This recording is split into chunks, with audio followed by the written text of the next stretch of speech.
Okay, that's pretty funny. You know what my problem is? I can't remember jokes. I don't like. I hear them and everything. Oh, you and my dad will get along great. He doesn't remember jokes either. No, he tells the same ones. Oh, okay. Okay. That's how we would get along. Because yeah, exactly. You would constantly be entertained. Yeah, 100%. Jarrett gets done with his joke and then goes, "Did I mention there's a robot? Because that's pretty important." What? You know, like adding in the details of your joke after the joke because the joke, like Eller does. Oh, right. Yeah. Oh, also the orange was. Oh okay. It's got to be your bull. Chris, how are you, buddy? Good. How are you doing? Doing good. Hanging in there. Happy New Year. Happy New Year. Ready for big day on Sunday with the Cowboys and the Steelers, both with a chance. You're saying there's a chance. So you're saying there's a chance. David Dooley, how are you, buddy? Great. How are you? Doing very good, actually. Doing very, very good. Can't complain. I try to complain. Nobody listens. And happens that way. Yeah. You guys both staying out of trouble, staying healthy and all that shit? I just finished COVID this week. Did you? Yeah. Oh, man. I tested positive on Sunday, had a 100-degree fever by Monday, and then by Wednesday I was fine. But that means I should have the antibodies, right? Yes. Should have, yeah. Or you know. In theory, it's. I mean, you know, the way this thing mutates. We all got it in October or November, I think, and then our tour manager got it again over New Year's. So you know, it's that is bonkers. Yeah, it's bonkers. We just went to Disney and tried our hardest to get it, and nobody got it. Wow. Yeah, you were just like, "Fuck it, we're gonna get it anyway." Dude, you should have seen Main Street for fireworks. I looked at Randy and I go, "Yeah, fat guy standing still for an hour and a half is not working. I'm getting out of here." I took the boat back to the resort and watched them from the bar next to the water. Much better spot for watching fireworks. What resort did you stay at? Wilderness Lodge. Ooh, good one. I just feel like I guess you do it for the kids now, but it's so weird how fireworks used to be such a big deal for me, and I would get so excited about it. And now I'm going to be honest, it's kind of fucking boring. They're a little boring, except for the finale. Like when you can feel them, that's cool. That's cool. Or like the, you know, they like the really loud ones and shit or whatever. But I don't know. I think you know what it is. I think Prosper, Texas, burnt me out on it. They're all the time. We have fireworks shows at least once a month. That's so true. We have our monthly firework thing. Or no, but they're just fucking fireworks for everything. You know, and like it's shit that starts at 2. You know, so come at 2:00 and enjoy all of the crafts. Have fun all day. Yeah, and then stay for the fireworks at 9:30. Yeah, bring your kids to the bounce houses for their annual black eyes. Right. And stay for the fireworks. Well, out here in Melissa, we have our monthly hobo who will kick a can all the way down Highway 5. Oh, that's cool. And they just call it a parade. Yeah, people can just line up and watch this hobo kick this can. Watch out, gentrification will get rid of that. I know, it'll be sad Hobo Joe. when we lose our hobo. Yeah, they got rid of those here. Yeah, allowed. See, there's that damn gentrification. It fixes it all up. We just fucking they moved to Melissa. You know, it's the perfect spot for hobos too. We've got a railroad track, and the train stops all the time. Transportation is right there. It's right there, you know, and like transportation. It's just they could follow the train. Isn't that what hobos do? They Yeah. put a bandana on a stick, and they do. That's where all their stuff is. They sing Jimmy Crack Corn, and I don't care. Oh wow. Okay, well, sorry, I was just trying to make conversation. Yeah. Okay, guys. Yeah, if you don't give a shit what Eric has to say, that's fine. Jimmy Crack Corn, shut the hell up. So, did you know that Plano? We just got a notification today that Plano ISD completely shut down all their schools because of the amount of absences from students. Wow. Jared and I were just talking about that. Yeah. Wait, okay, tell me, Plano ISD? Yeah, yes. We just got the notification. For when? Okay, so what for when? Yeah, what dates? You've got to tell me. We're already closed Monday. So no, yeah, they're already off on Monday. Yeah, I just got.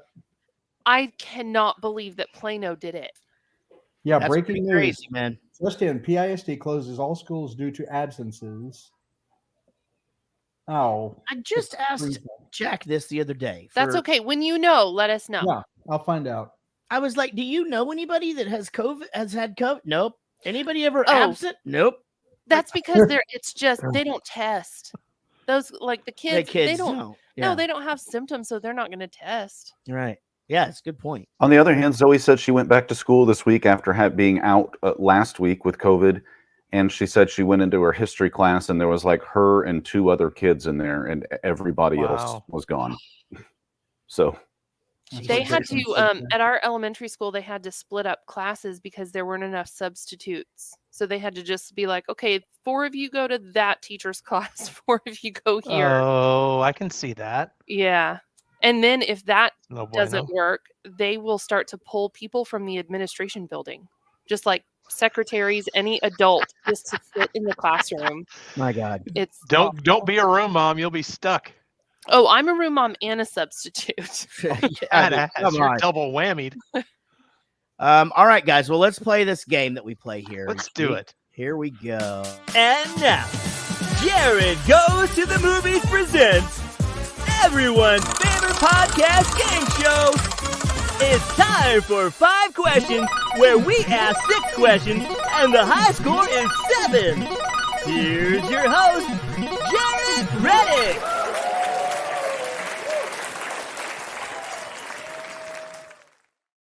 I feel like I'm driving the Millennium Falcon here because I'm doing all of the work again today because Sean's not here. So I'm doing all of that and I'm providing my own sound effects. You know, give us permission to give Sean shit while he's not here. You can give Sean shit while he's here. That's true. He won't say anything back. Man, it's pretty cool. That hurt my feelings. I like Chris Cranfill though. Our next poker night is on March 13th. So. Hey, you're invited. Cranfill wants to know when you're on tour in April. Get there. Cancel that. Okay. There it goes. We have to play this game. All right, guys. Welcome to 5 questions. A couple of good ones here tonight. And for some reason, only 2 players, which is actually what we used to do. And now we usually have 10 to 12 players each time. So that's exciting. Coming in, you know, he is one of our bosses. He is one of the OG supporters. He's been in studio with me after golf. I was not talkative that day. No, I may or may not have been sleepy by that point. I think I was talkative, but I'm not sure I made any sense. Give it up, everybody, for David Dooley. David Dooley, you tonight have a chance to win your very first 5 wins pocket plaque. All right, so yeah. Very excited. Very excited. Also joining us here, everybody, Chris, the $12 million man, Cranfill.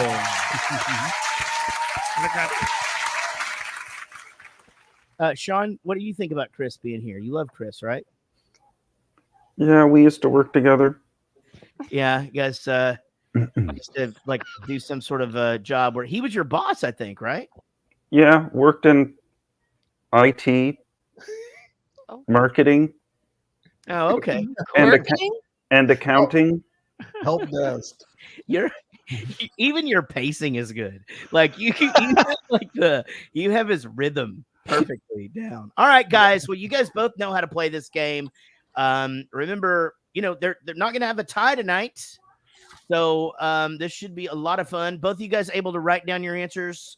Yep. My trusty Jared Goes to the Movies pad. Love to hear it. I love to hear it. All right, guys. Here we go. This will be question number 1. And we'll go pretty easy. All right.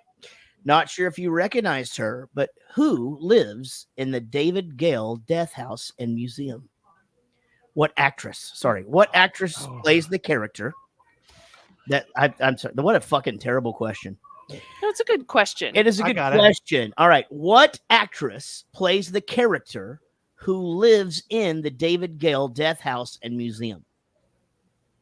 What actress? Yeah, I had to start putting together a timeline of her and when this came out and when she was doing bigger stuff.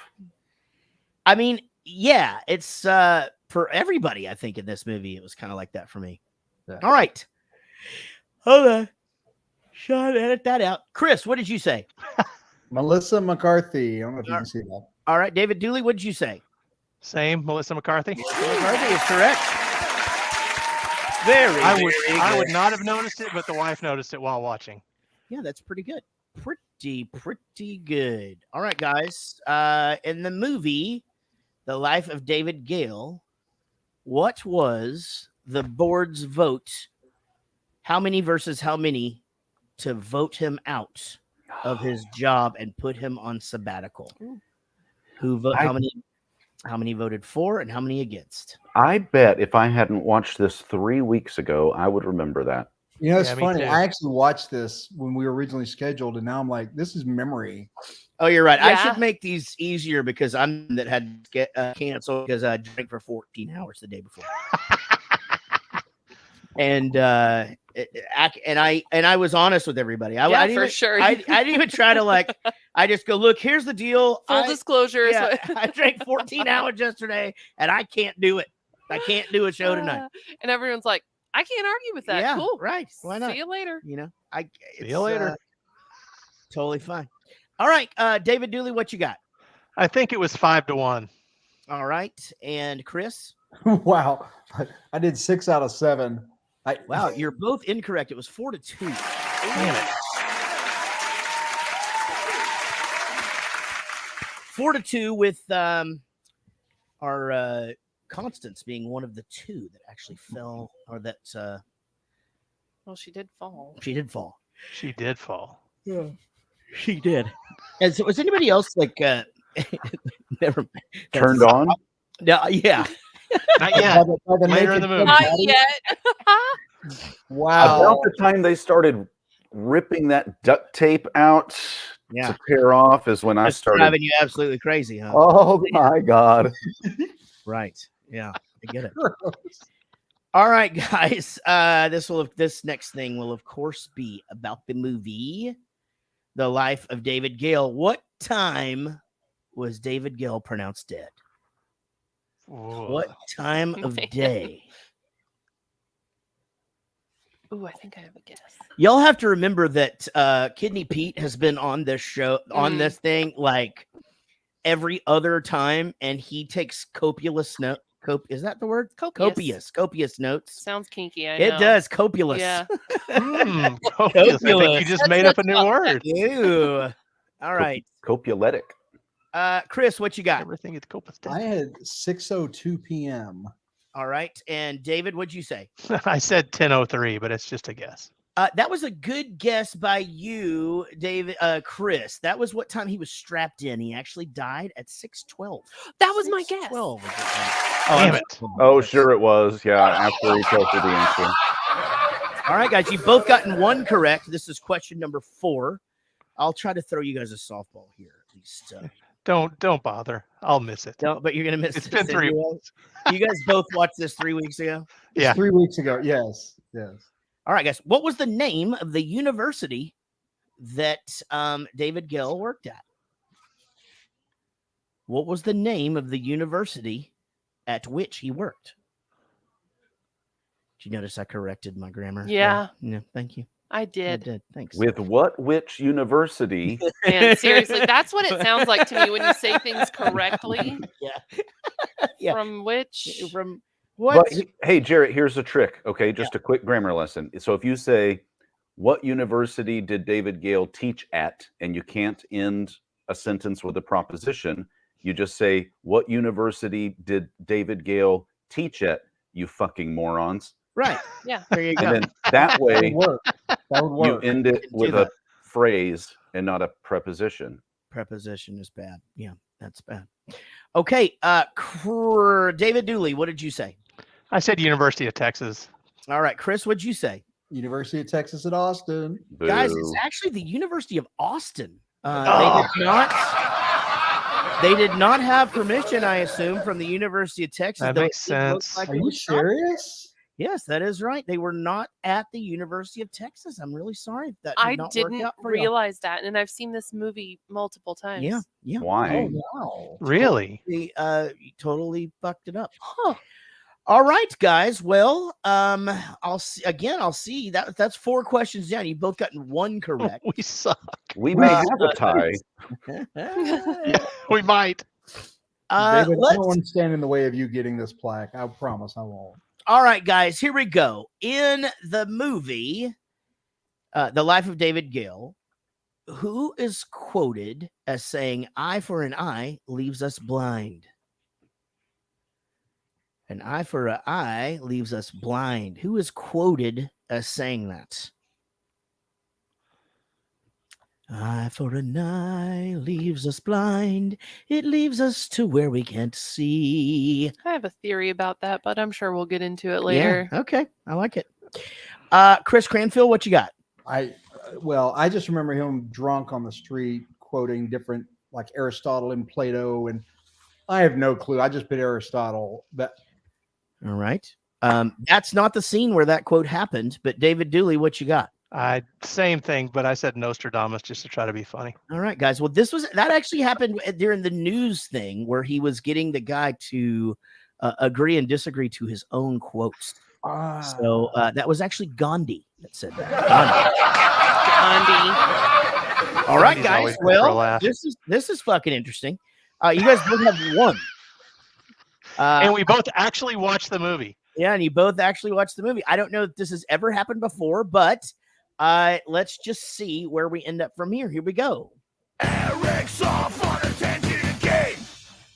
Before the critical and commercial failure of The Life of David Gale effectively ended his directing career, Alan Parker was a noted video director throughout the 1980s and 90s. He'd be best known for directing what 1982 musical masterpiece?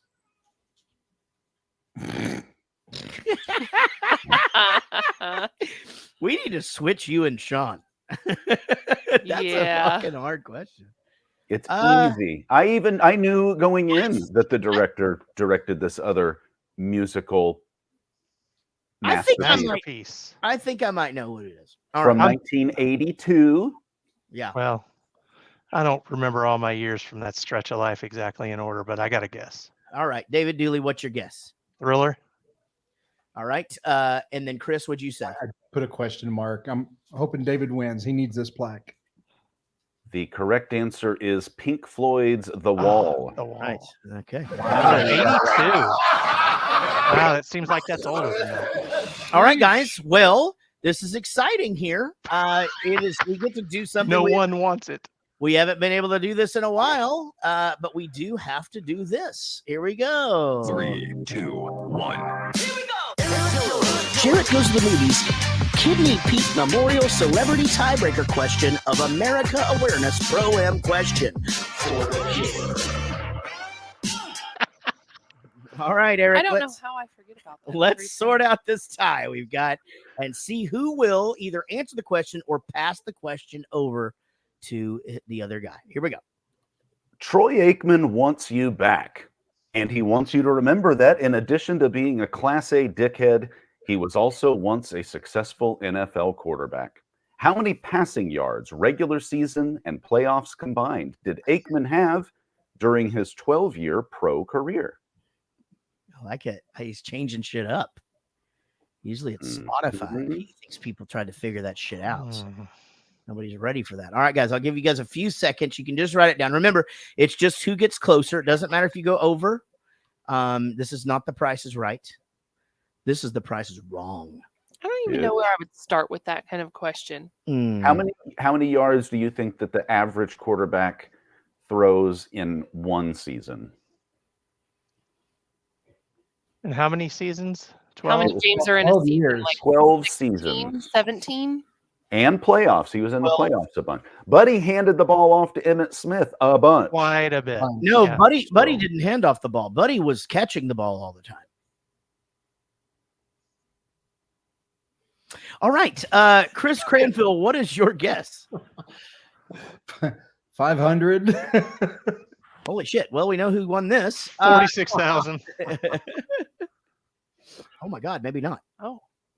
Oh crap! You said over a 12-year career. Sorry. Yeah, I gave my answer. All right, Eric. 500 is one answer and 46,000 is the other. That's right. Correct. You need a calculator. No, I mean David is closer. 36,791 is the correct answer. I was gonna guess 34,000. I would have fucking killed Wow. So Good job. David, Yes, like 1,200. Thank you, Chris. I know you threw that one. Well deserved. Oh, well deserved. All right, David. This is what happens now. Amy will be asking you Amy's hard question, but you can answer this and try to answer for the win. But if you get it wrong, you lose, or you can pass it over to Chris Cranfill. Chris, you cannot throw this if you know the answer. By the way, Don't you do throw not this allow if that you know kind of shit. this. Earlier in this month, my brother won the fantasy football championship and split the money with second place in advance of the thing. Oh. And that is blasphemy. So I have removed him from my will, and he is no longer allowed to call me Jarrett. He only refers to me as Mr. Reddick or Thunderbolt. Wow, Thunderbolt. Yeah. All right. So, David, like do you that. want to answer this or do you want to pass? I'll pass. All right, he's going to pass that question, and now we will pass it over to... It's time for Sean's Amy's question. It's the 7th question, and sometimes it's hard. Okie dokie, we have 2 categories: college or cities. College or cities, Chris? This question is going to you. This is for the win. All the marbles. I'll do cities. Cities. When Dusty travels to Spain to deliver items to Gale's son, he brings a briefcase and a plastic bag from an airport. What airport is the bag from? From which airport is the bag? oh, From which airport is the bag? Okay. All right, Chris. Just give us a guess. I'm just going to say Austin Bergstrom Airport.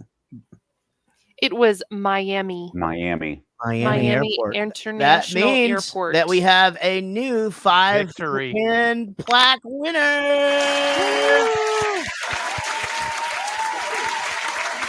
Yeah, Sean and I are actually getting caught up on those.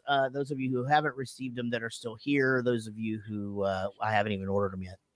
We'll be ordering those soon. Congratulations, David Dooley, once again. Thank you very much. Chris, it's always great to see you. And as always, you guys know we could not do this without you. So I hope you guys have a fantastic weekend and come hang out on the stream if you can. If not, we will see y'all later. See you soon. Bye. Take care, guys. Bye, Bye, y'all. guys. Bye. All right, let me see if she wants us to start. I thought that was your foot and you were trying to take a sock off. Me? Yes. With You your- think I'm that limber? I do. I have faith. Try it. Oh no, there's no Show way. your foot. Show me. Show me your foot. I'm Show begging you. Show me your foot. Show it. I'll send you money. No, I just want to see your foot after you do that mask, really. Yeah, it's still literally sitting right where it was when we met 3 days ago. Put that shit on now. Oh, and we can have live look into as the show goes on. No, My it won't do anything while you're wearing it. It takes like 4 days Oh, to start Okay. sloughing off. well, maybe if I do it tomorrow, maybe for Monday's Napoleon Dynamite, we can I hope peel so. some skin off my feet. Yes. Oh, you haven't done it yet? No, Oh, that's what you were talking about. You said mask, so I just assumed you were talking about some kind of COVID sitch or whatever. But no, I was talking about Rocky Dennis got it. Yeah, got it. Yeah, that makes sense. and Cher. And Sam Elliott, who is back on 1883, Yeah, and the prequel to Yellowstone. Man. that's right. Great show. He looks old for the first time. Like he finally looks old. Did you see? How are you caught up? I think so. There's an episode, and it's like 1 minute of the episode that it's a flashback, and Yeah. he looks young. They did a really good Really? job. Yes. Yeah, that's interesting. It's weird. Yeah, I will admit that we watched it after I was drinking at the bar last Sunday, and I might need to go back. Do a little review fresher that. upper. Casey is on her way, so we will get started out. here in just 1 second. You want to just hang out? That's cool with me. Yeah, we can hang. I like hanging. Sometimes Anybody watch these Disney Plus Star Wars things, Mandalorian or No. any of those? Well, the new one came out. I wondered if anybody had seen it, if it was any good. The Boba Fett story. Boba Fett? No. Yeah. What a weird name. I always called him Boba Fett. Boba? But I also called him Hand Solo, which sounds like a sexual thing. You know who has a really great Jedi name in real life? No. Rajon Rondo. Oh yeah, that is good. That is good.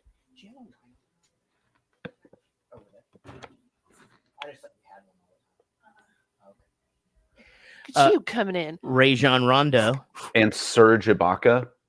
Ooh, that is a good one, actually. Okay. Yeah. Those could easily be Star Wars characters. Yeah. Ozark comes out later Ooh, in a week. I'm excited. Oh, is it this week? I think it's the 21st, so next Friday. Oh, snap.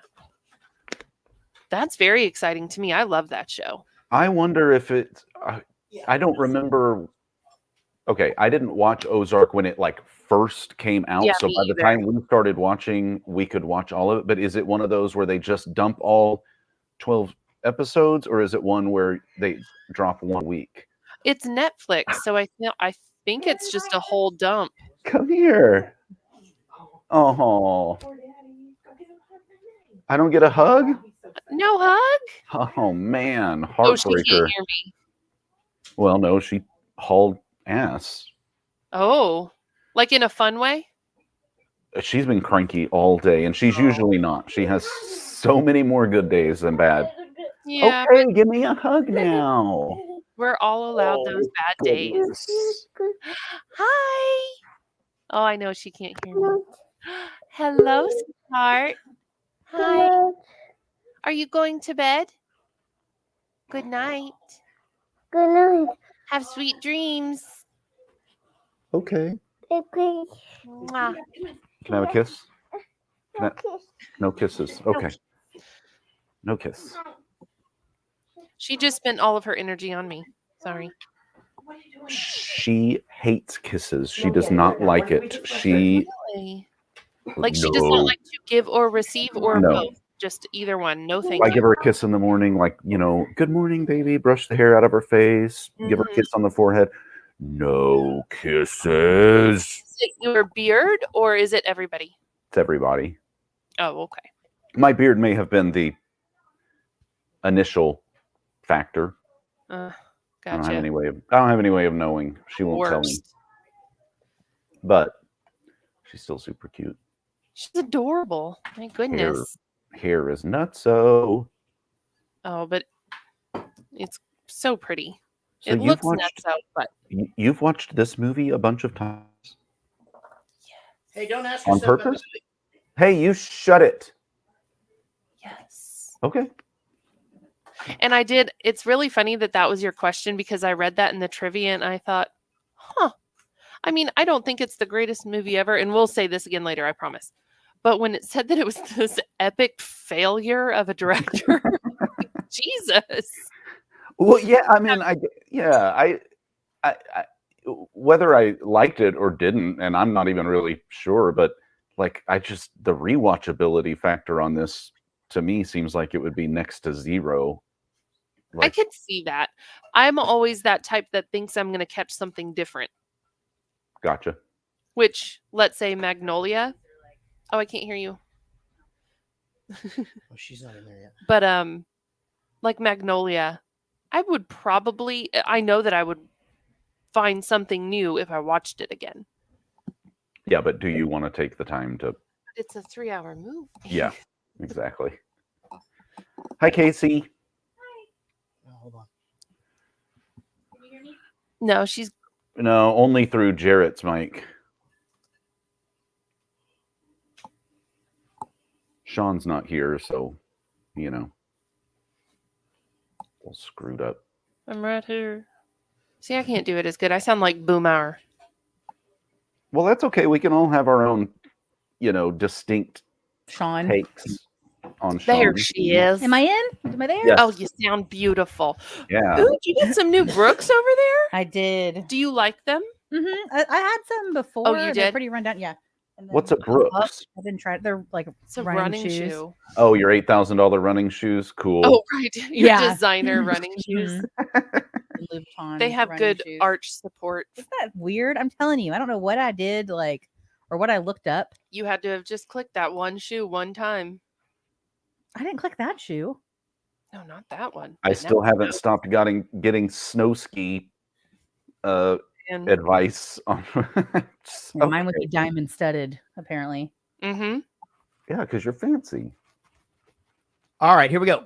Ladies and gentlemen, welcome to Jarrett Goes to the Movies, a weekly podcast where Jarrett Reddick and friends get together and talk about a movie that they watched that week. Plus, whatever the hell else is on their minds. Get ready for the best hour and a half you'll have in the next hour and a half. Here they are, Eric, Casey, Sean, Amy, and because he's famous, his name's on the show, Jarrett. Welcome to Jarrett Goes to the Movies.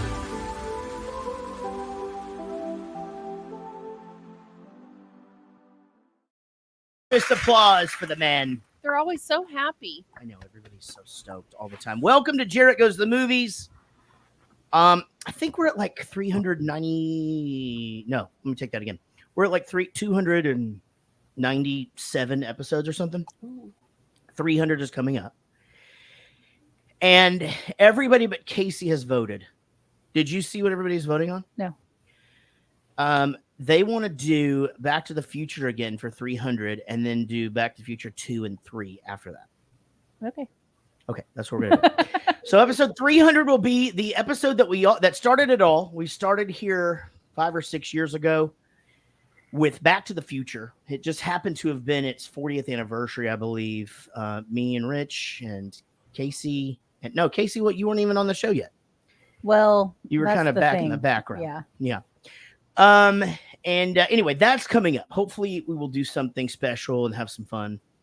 And hopefully we can get Eric over here, maybe Uber you over here. We can all get shit-faced and go pee on the neighbor's lawn. Okay.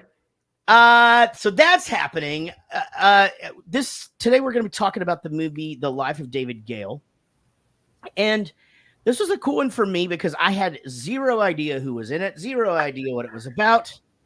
And, so we'll be talking about that here shortly. Now, Eric, you're nodding your head. And You'll find out later that the movie poster for this doesn't give you a whole lot of insight into what you're getting into either. Wait. I wondered about that. I actually thought about that on this particular movie. I thought, man, I mean, if I was doing something like The Life of David Gale, I would be something like, this man in the hospital reflecting upon his days as a tortured gangster or whatever. I don't want to give it away, but as I think about it now, I'm pretty sure that my pre-synopsis is just the plot to Seven, which he was also in.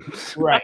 So we'll find out shortly. Yeah, he's very 70 in this anyway, right? Like there's a couple of times where you're just like, okay. And there's a couple of Hannibal Lecter moments too, where but again, the circumstances are similar, so maybe that's why you can't argue that one of the greatest. Speaking of Hannibal Lecter, Jarrett, you and I were texting during trivia the other night, not about the answers, that's against the rules. Right. But I went down this rabbit hole accidentally called the Mandela effect. And I don't know how familiar you are with the Mandela effect. But I'm glad you brought this up because Casey and I have been down this rabbit hole several times within our relationship. and again, first, I don't know why I remember the things that I remember. I remember experiences like, and my friends will all tell you it's fucking weird the shit that he can remember. But things like this go right in and out, like even like studying history in college, like I would have it for the test and then that's just it. Okay, so I've heard of it, but tell me what the Mandela effect All right, so is. go ahead, Eric, if you want to bring us into the conversation, because this will be cool, because if she doesn't know any of them, then we should talk about it. So the biggest Mandela effect is the children's book series, the Berenstain Bears. Are you familiar with the Berenstain Bears? Love them, yes. Yeah. Except they were never the Berenstain Bears. They were the Berenstain Bears. Or Berenstain. S-T-A-I-n. S-T-A-I-N. Oh, yeah. Okay, Casey's talked to me about that one before. But every person who remembers back to their childhood and reading these books swears that it was Berenstain Bears. It always was. They must have always changed will it. Be. We're living in an alternative universe where it's imploding upon itself like in Inception or something. Yeah. So that's one. Now hold on, but I will say this, that we had some of those episodes on VHS when Emma was really little. And the theme song was, "It's the Berenstain Bears." And so they were saying Stain, Berenstain Bears, but I always thought they were the Berenstain. But the books have been around forever before. Yeah. Right. That's what I'm saying. That's something that I've talked about on this show so many times. Don't fucking read. That it's the stupidest thing in the world. Like, it's read, dangerous. It's so really dangerous, right? Yeah. Because you can misinterpret so many things. Why read when you can wait for someone to put it on the screen for you and translate it for you? In no alternate way, with no opinion whatsoever. Right. It is just straight information. Here's what it is. That's exactly how that person sounds. All right, Eric. So Eric, what's the first thing that you texted me about, though? Was it that? Do you guys remember Sinbad in the movie Shazam? Oh my God.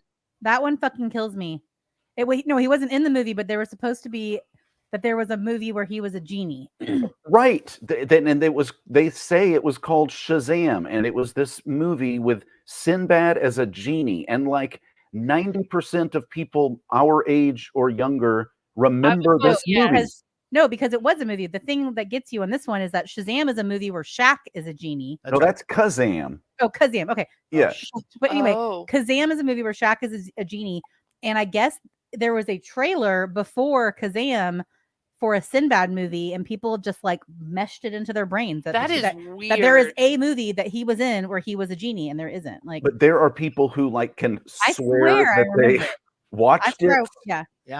Yeah, things like Curious George doesn't have a tail. Maybe we. So the other one that I was looking at doesn't have a T in it. It's just Skechers. The Fruit of the Loom logo has never had a cornucopia in it. It's always just been fruit. But yeah, the Monopoly Man doesn't have a monocle. But the reason that I brought it up, Jared, is because you brought up Hannibal Lecter, and one of the things on there, like the Luke, I am your father, which never appears in. Yeah, never said that. Hello, Clarice also doesn't appear in Silence of the Lambs. He doesn't ever say that. So what? Yeah, that's but right. We all say hello, Clarice. Oh, what's the one with? But doesn't he say that in the next one with Julianne Moore though? Like, I think that's maybe. I don't know. But he does say good morning. Sally Field does the thing like they like me, they really like me. Like she never said that. Yeah, I don't know that one, but yeah, I thought that's what she said. They like me, you really like me. Yeah. And also, life is like a box of chocolates. As life was like a box of chocolates.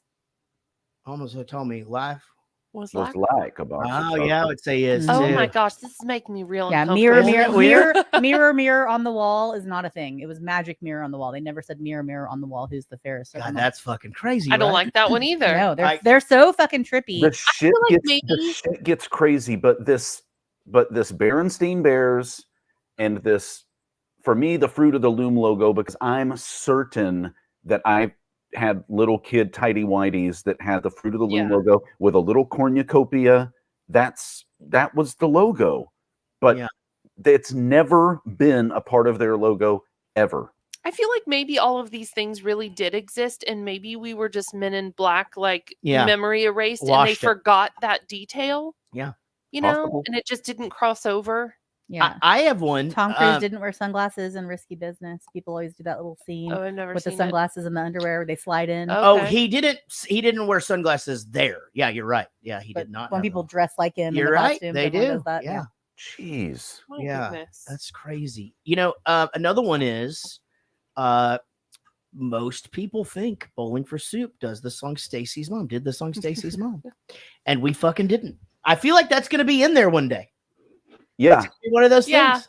It's pretty pervasive. I mean, I guarantee you, maybe not in a pop punk forum, but the Jay Leno Man on the Street will get you guys 90% of the time. They on think that we song. did Stacy's Yeah. Mom. 100%. Yeah. Yeah, it's pretty No, crazy. just 90%. Oh, Yeah. Lucy, you got some splaining to do is not a thing. 100%. Really? Smokey Bear is not Smokey the Bear. He's just Smokey Bear. And oh, Jared, if you will indulge me, you mentioned you will mention later in the show fantasy football. And I saw a thing on Reddit the other day where the guy who came in last place in his fantasy football league had to spend 24 hours at a Waffle House, but he could take 1 hour off of his time for every waffle that he ate over the course of the time. And so Okay. he got there at like 10 a.m. and knew he had to be there till 10 a.m. the next day. okay. And was able to eat 9 waffles over the course of the time he was there. So it cut 9 hours off. He only had to be there like 13 hours. Okay. So- well, that's not too bad. I mean, I would Well, do that. 15 You can hours, bring I the guess. podcast and a book, right? You can get up and go to the bathroom. 100%. Yeah. You just have to Yeah. stay in there. Yeah. Stay in there. But I love waffles. then I just wonder how many waffles you could eat. Well, the are first, they Belgian waffles or are they I don't just know. The like a first flat 2 waffle? go down fine, I bet. And then by Yeah, that third depends. waffle, Yeah, or are they like an Eggo? I could pop those whole box. Yeah, these are. I think Waffle House is a bit more dense than. I mean, like Eggo is super like airy. It's I like feel like Waffle House is like Eggo I standard. haven't been to a waffle. I don't know what a Waffle House waffle is like. they seem dense to me, but it's been a very long time since I've been to a Waffle House. I can't go to a Waffle House because they only accept cash, or at least they did forever. And like, who? You want money? You want my actual money? Like, How many bites would it take you to I finish a waffle? this actually happened to me the other Man. day. I was thinking, I just wanted a tea, and I was thinking I'll just go through Wendy's and get a Wendy's chili and a tea.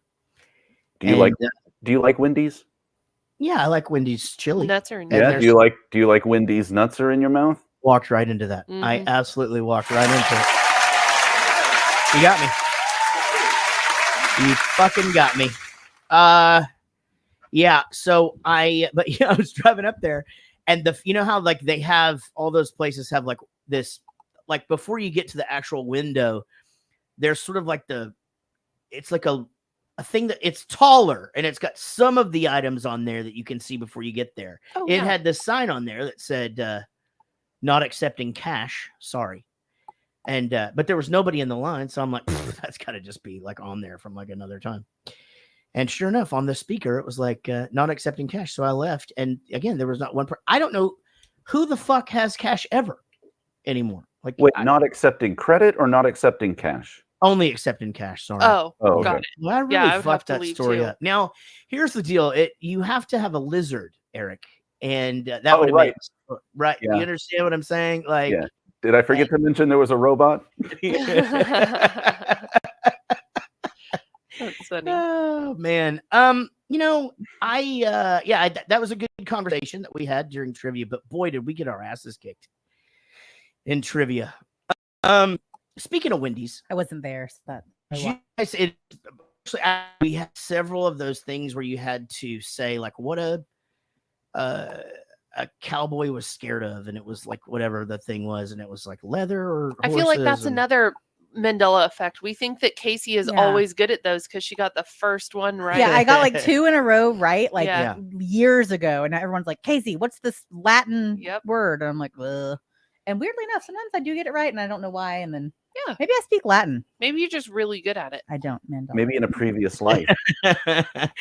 Anyway, this speaking of Wendy's, yesterday I was thumbing through the World Wide Web, and on one of the punk sites that I'm on Facebook, somebody was putting some of these Wendy's National Roast Day quotes out, because apparently if you tweet at Wendy's, some days they will do like a National Roast Day, and they'll fucking roast you. And these people are really, really good at it. Like, whoever they're hiring are really, really funny. But not only that, like they're all really well thought out. They're well researched.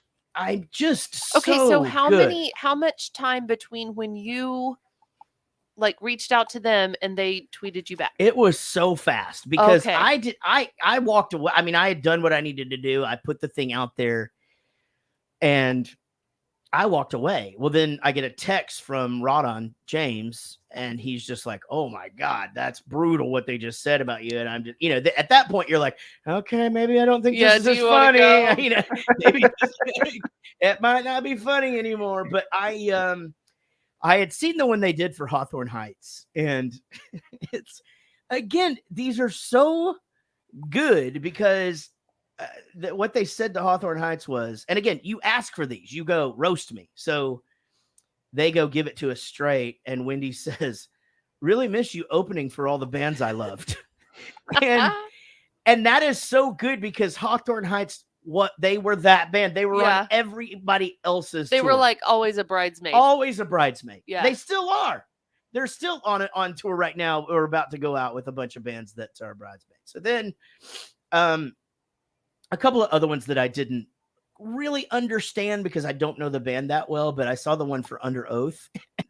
There's this band called Under Oath, and she said, "New stuff sounds like my little brother trying to cuss for the first time." I don't know the band that well, but that's funny. It's funny. So the one that they did for us is so fucking good. And especially it's good even if you don't have the context.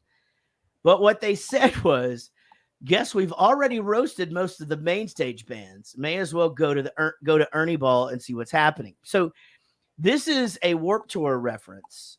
And sure enough, 2003, 2004, we were on the Ernie Ball stage, which is the smallest stage there, right? Oh. And then so it's amazing that whoever was able to pull that off, just had that knowledge or whatever. But it's still funny even if you don't know that, because the Ernie Ball stage being this little bitty stage, and obviously we're on the main stage now. But just sort of demoting us down there to it is funny. But God, if you know the context, I just got such a kick out of it, and good for them. But we didn't make their top ones, because a bunch of products have them do it. So they did like Velveeta and Prestone and shit. I gotta follow that next time. That's Dude, funny. Wendy's social media account is brutal, even on not roast days. I saw some kid reply to one of their, "Remember Wendy's burgers are fresh, never frozen," and he, shoots back like, "Okay, so you're telling me that you butcher the cow right outside the restaurant, every restaurant, and you ground the beef and then you bring it in and you serve it to people?" And Wendy's writes back, it's like, "We're just going to hang out here while you forget about refrigerators existing." And that's so good. Like, man, I would love to know how many people, like you said, they've got working on this, because it's got to be it's a good amount of people. They're fast. Either that or they've got a couple really smart, funny, well-paid people. God, Kurt Fletcher could do this job. Kurt Fletcher. True. I would assume that that's who they have, is like comedy writers or stand-up comedians or whoever, and they handle those. I wonder if it's like an Uber pool, like they just throw it into the pool, somebody picks it up and writes it and sends it back. Well, because they actually, if you watch their feed, they also tweet you back if you go, "Hey, I got a cheeseburger and it was fucking terrible." They'll go, it's the standard, "I'm very sorry that happened. That should not be, but you whatever. Get a response. Yeah, and here's a free 5-piece nuggets. I think you can get free nuggets if you just say anything bad to them. It's like fuck you in your frosty ass mouth. Yeah. And they're like, "Oh, here's some free nuggets." DoorDash doesn't give a fuck. No, Uber if you Eats, tell them something wrong, they're like, okay, your money back. just give you your money back. Yeah. Yeah. Which we find from the Domino's commercials that that just hurts the small businesses. I had no idea. We're fucking Small businesses like Domino's. We're Right. killing small businesses. No. Domino's, their entire new advertising campaign is against Uber because Uber is basically taking their drivers away. So they're basically going, hey, don't use these driver delivery apps. They don't give a fuck for the drivers. They're having to pay them a fee to be on these apps. That's what I'm saying. Yeah. Right. They're just But- saying that they're taking DoorDash or whatever is taking money out of small business Yeah. accounts. But also, yeah, I would like to buy from the small business, but they don't have a driver to bring it to me, and I'm already 3 beers in. But here's what I'm saying. There's a bigger picture in what Domino's is doing. Yes, all of that is true.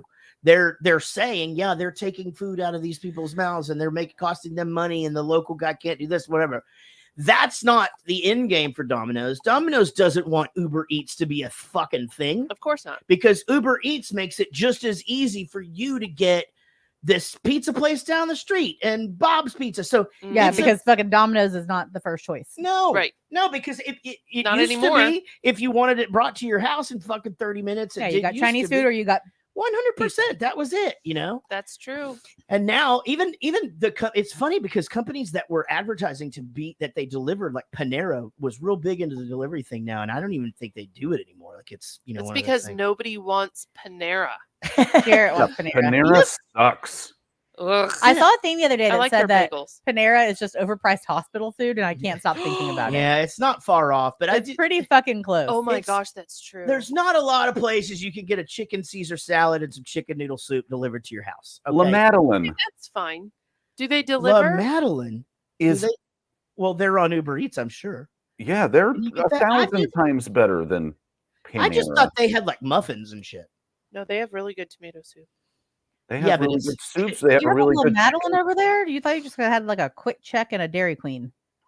No, we don't have one within 30 miles of where I live. But I don't know But if when- we do either. but when we go into the big city, Yeah. we always stop at La Madeleine. Y'all don't go to Dairy Queen, just have Coke? The Texas stop sign.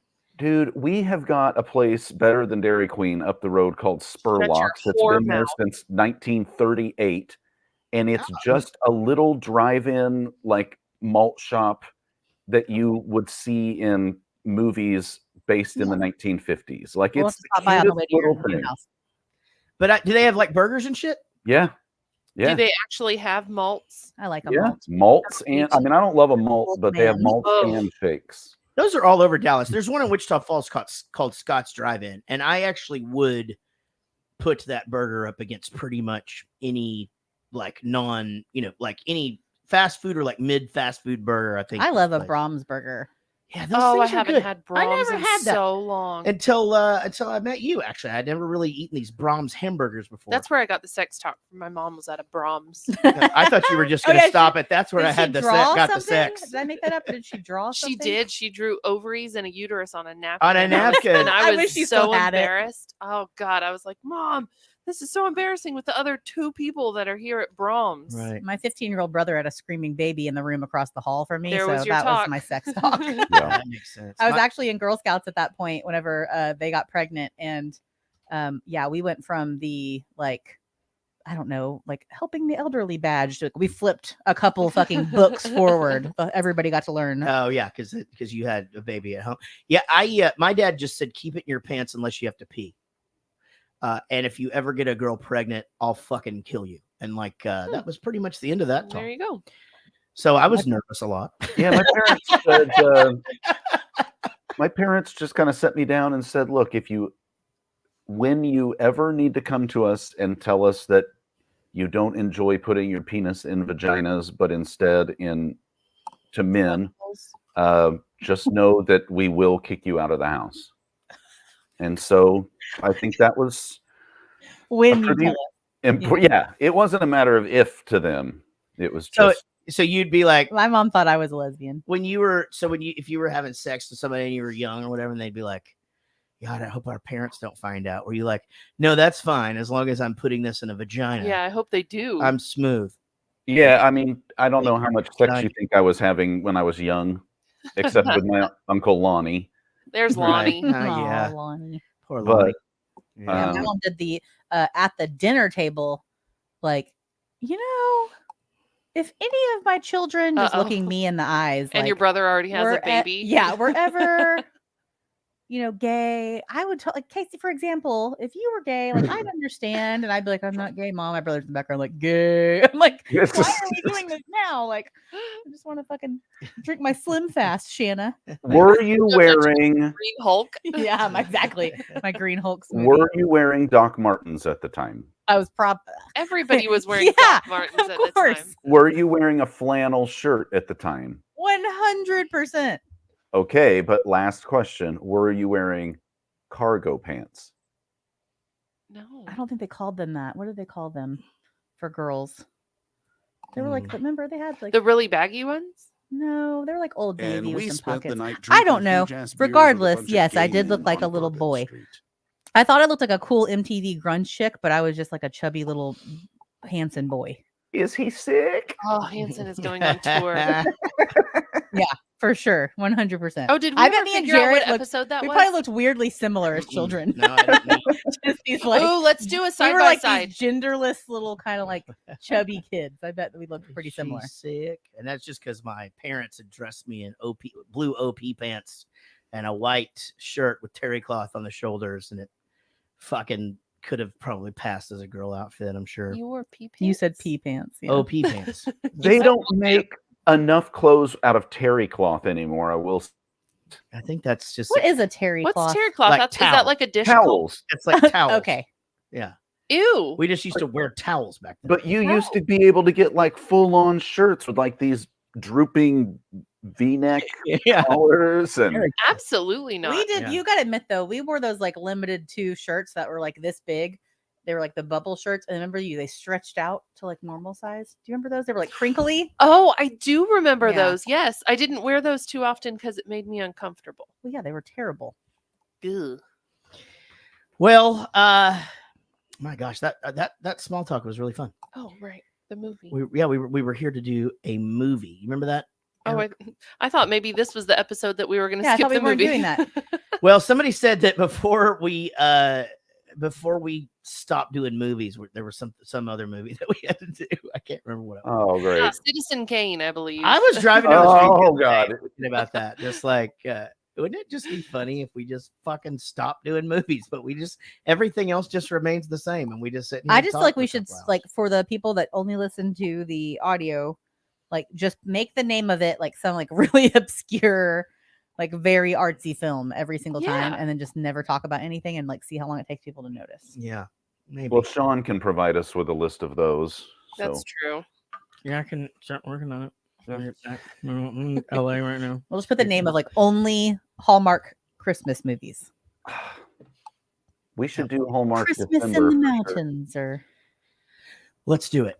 Well, guys, we did watch a movie this week. It is called The Life of David Gale. And before we get to that, let's talk a little bit about the fact that this podcast is 100% supported and funded by our Patreon supporters. And Patreon supporters can be as little as $1 a month and go on up to $35 a month is the maximum. And no, $50. $50 a month is as much because there's only $200 spots and those are taken.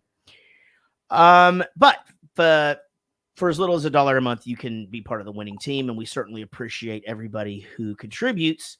You just go to patreon.com/Jarrett Goes to Movies. I do have some good news. Ad Craner went from $20 to a $35 supporter. Ooh. That means you will see Ad Craner so all 5 questions peeps are all $50 and up. But if you're at the $35 level and someone drops out or can't do it, then you are called up to the big leagues. Hey, we have 2 more actually that Sean didn't get in to the presentation because he's I didn't get those in. doing his thing. Would you like to know who they are? Sure. Well, our good friend Melody Ortloff just edited her pledge from $35 to $50. Yay! So we'll be seeing her on 5 Questions for Show. Yep. She didn't want to wait around anymore for us to make the call. So she's Great. Thank you, she's Melanie. up to 50. And a new Patreon supporter, although this name sounds familiar. Maybe he was one and then wasn't one and now is one again. But at the $35 level, Jeff Yeager. Yeah, Jeff Yeager's back. Welcome back. It's a new year, new supporters. That's awesome. We really appreciate each and every one of you. Remember, this is a David Dooley and Woody Chambers production, and our producers are all at the $20 level and up. They are Ad Craner, Amy Strongbottom Pittsinger, Andy Smith, Angie Thorin, Brian Mason, Brian Sullivan, Brian Dunning, Shell Ordway, Chris, the $12 million man Cranfill, Chris Jacobs, Corey Reed, Daniel Cotton, David Dooley, David Kendrick, David, the original Murray, Dennis Hopp, Denny Chambers, Diana Wheeler, Diane freaking Small, Dom, Surfing Bird Petretta, Ernie Soulman McCracken, God damn it, Gage Strickland, Gregory Cordone, Greg Lee, Greg the Hammer Stevens, A Hangover You Don't Deserve podcast, Hugh Jorgen.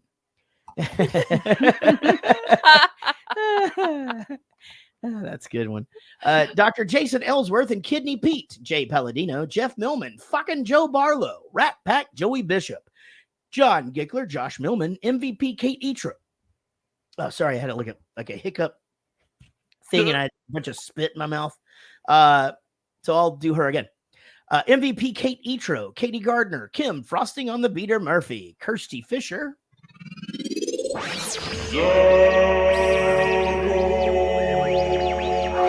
Les Zaldor Zalewski, Lily Holohan, Lindsay Sponsor Sponsel, Lisa Winsel, Lucy Murray, Mandy Pretty, Melody Ortloff, Michael Price, Mike Leblanovitz, Nick Brignoni, Rodon James, Ray Elliott, Rich Osborne, Robert, Dirty Muffins O'Doyen, Ryan Clydesdale, Sarah the Undertaker DeAngelis, Sean Blackstone, Sean Barger, Steve May, Steve Rhodes, Tom Murray, Trey Wren, Vinny No Fucking Clue Cataldo, Wendy, What's the Matter?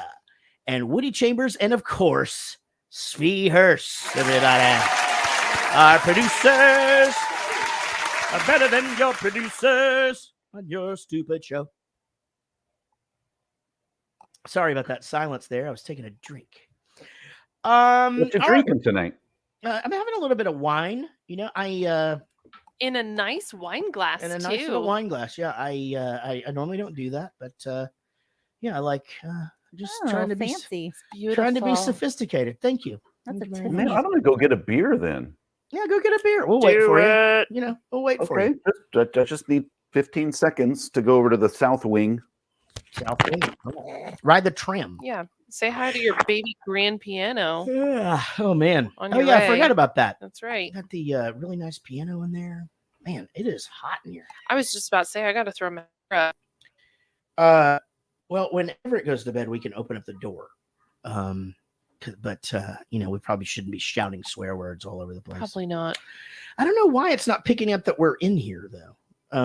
It's not Actually, can picking you up what reach we're that? putting down. Can you reach that little white thing on the like further, like up here on the desk by the computer? Yep. All right, just aim that at you and sort of wave at it. Hey there, how you doing? How's it going? Maybe it'll recognize that we're in here and cool it down. We're You all got to just so slow hot. it down.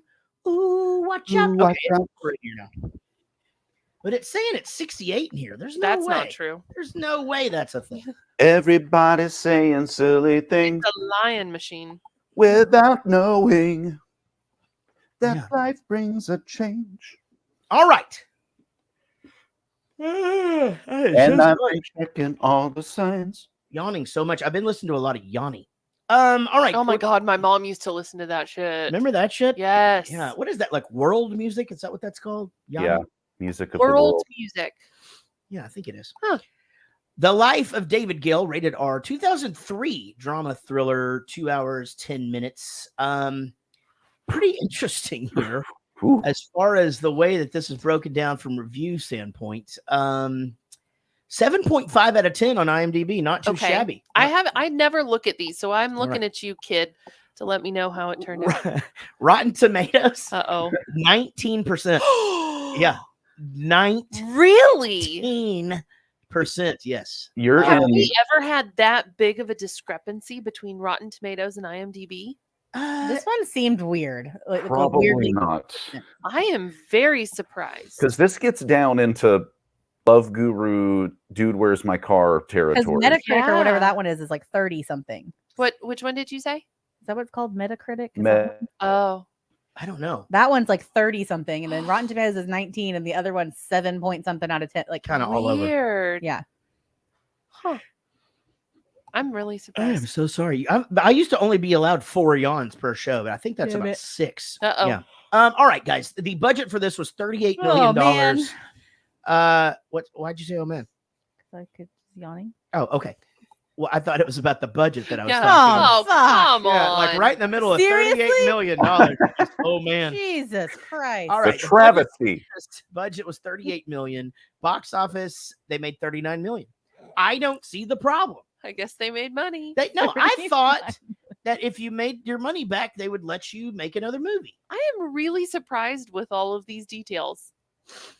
Well, I guess Eric knows a little bit more about this and the whole failure of the His face. director and shit, but I don't see that this movie is that fucking bad. It's not like they came to him and said, "You're not allowed to make movies anymore because this one was so bad," but he just couldn't get financing for anything else. This is the guy who directed Mississippi Burning and Midnight Express, not the wrestling tag team, but the not that one. Yeah, I got it. I don't know. Maybe it's just like, I mean, literally, and if then you can manage to get a movie with Kevin Spacey and Kate Winslet and Laura Linney and then you do this, maybe you don't get fucking funding. If you can't get people to the box office just with the cast alone. Yeah. I mean, I don't know.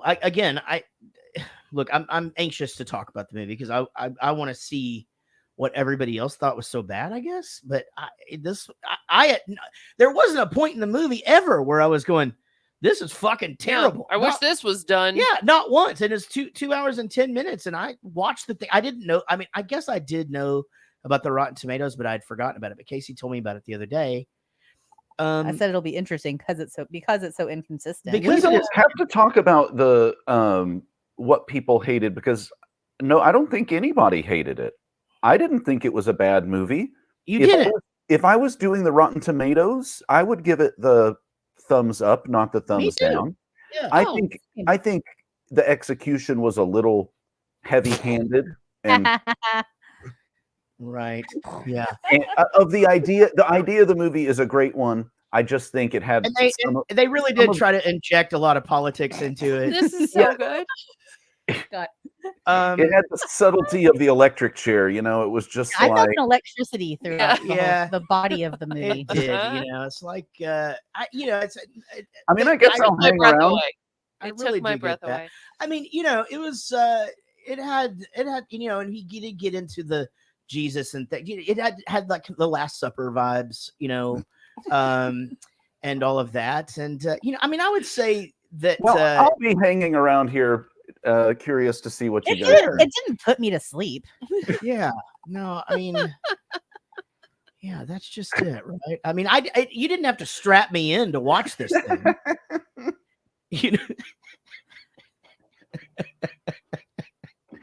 Anyway, it was a little heavy-handed at parts, but otherwise the movie was fine. I mean, it's I mean, it got its point across. I could look, if I'm going to say one thing about the movie itself and sort of the delivery of it, it was pretty heavy-handed in the anti-death penalty like thing. we get it. Just do a movie. But that's who the movie was about. You could have just as easily done a movie about it being pro-death penalty. Yeah, this was just the CNN version of the movie. The Fox edit is very different. Are they anti-death penalty?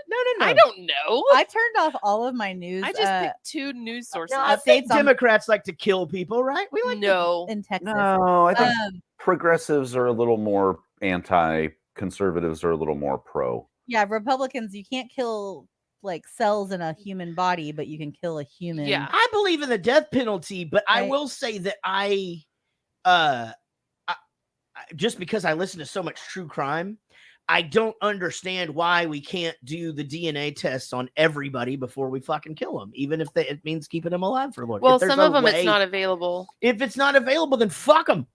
Yeah, that's just don't be there. Don't be there. Don't be there. Don't dress like or that. don't be accused by a witness who 15 years after you've been put to death recants their testimony and says whoopsie. they weren't even there. That shit is so crazy, man. I mean, all of those that happen now with God, that fucking guy that there's one where this dude got accused of shooting up this fucking furniture store and shit, and they proved that he was innocent. And how long was he in prison? Do you know?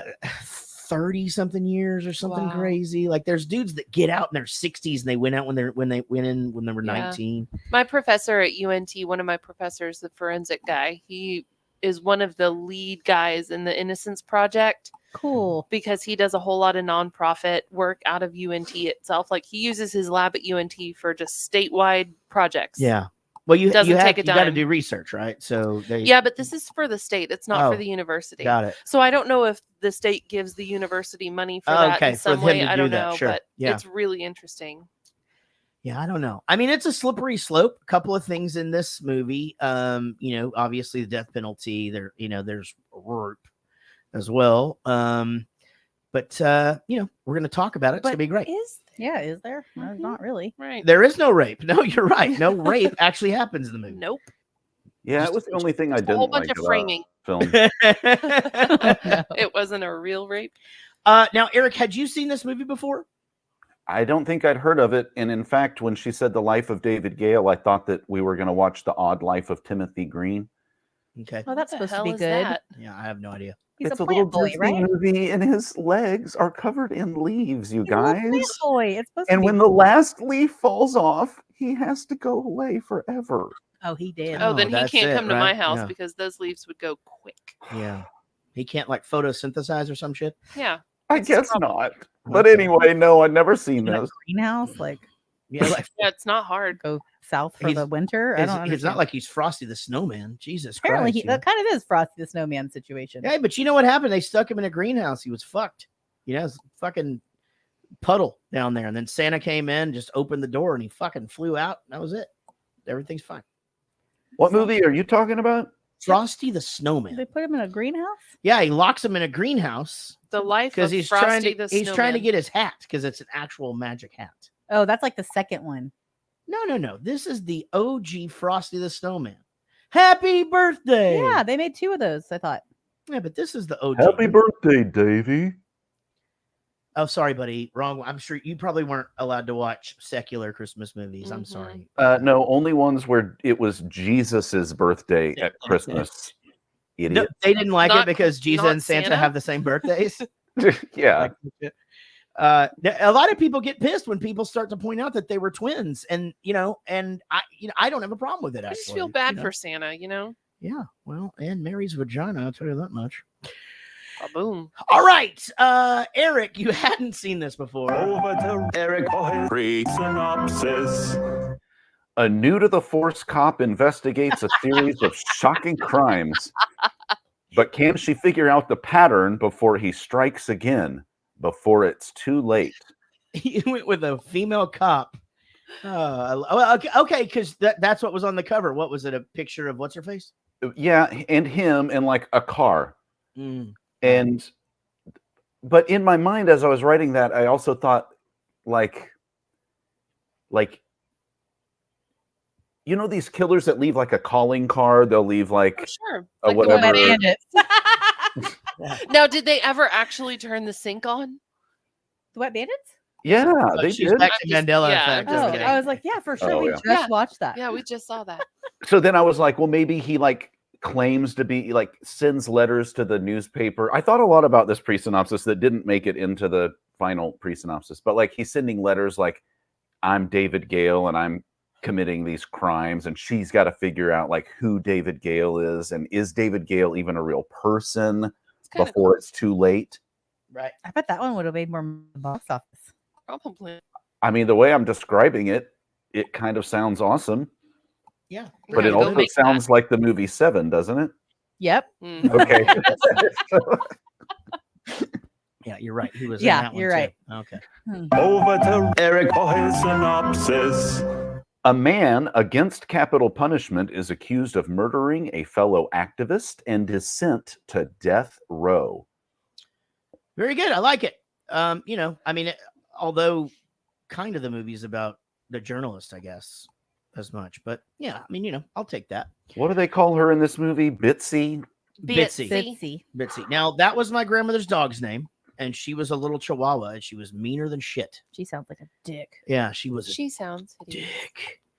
And, but yeah, Bitsy. You weren't allowed to pet her or, pick her up or anything like that. Ugh.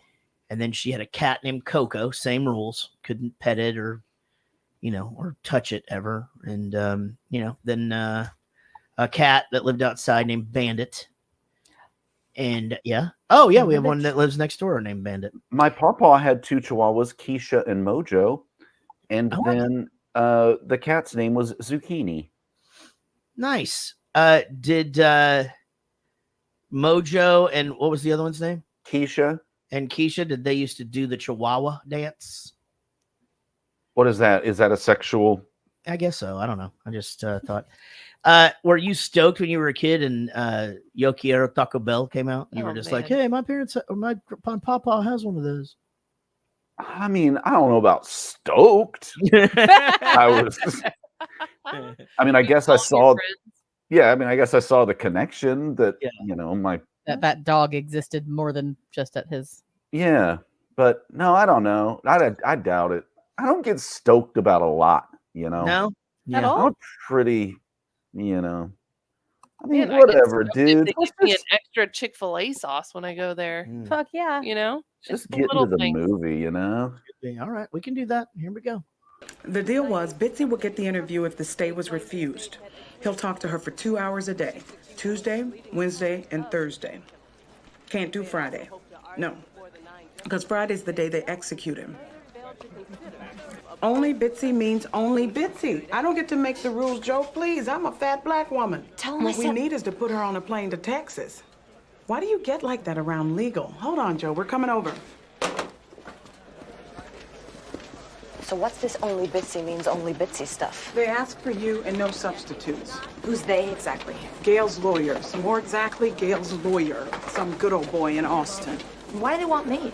You're telling me you don't want the assignment? No, I'm not saying that. I just can't see why a guy on death row about to be executed should suddenly ask for me. I think they like the kitty porn piece you did and going to jail and stuff. I don't know. Maybe he saw your picture and thinks you're kind of cute. And so how much access do I get? 3 interviews. No time for any more. By Friday, the guys are gone. Okay. What exactly is our story? Rape, murder, death row. Very intelligent guy. Hey, maybe he's even innocent. Yeah, right. Foreshadowing. Right. She plays that sassy black lady in every movie that's ever existed. That needed. What's the other one that I'm thinking of? She's so good. Oh, dang it. I need to look it up. Maybe it's like a Vince Vaughn situation. That's just like who she is. That's just who she is. I just realized why I'm hot. This is why I'm hot. This is why I'm hot. Okay, I wouldn't have known that you knew that song in a million years. This is why I'm hot. That lady was in Magnolia. Is it Chingy? Wait, that lady just now? Mm-hmm. Is she the one that says, I don't even know no crash? I think so. Wait, what's I'm her still face? Kate scrolling Blanchett down. was in Magnolia too, Carte Blanche. right? Oh no, that's that Netflix movie we just watched, right? I was like, I don't Also, think so. Kate Blanchett, Kate Winslet, who, by the way, does a great American accent, I think. Oh, she's British? She's British. Kate Kate Beckinsale? Who are we talking about? Who is this Actually, lady? she is too. Kate Winslet. Kate Winslet. This is Rose from Titanic. God, that's what Casey said. I don't Yeah.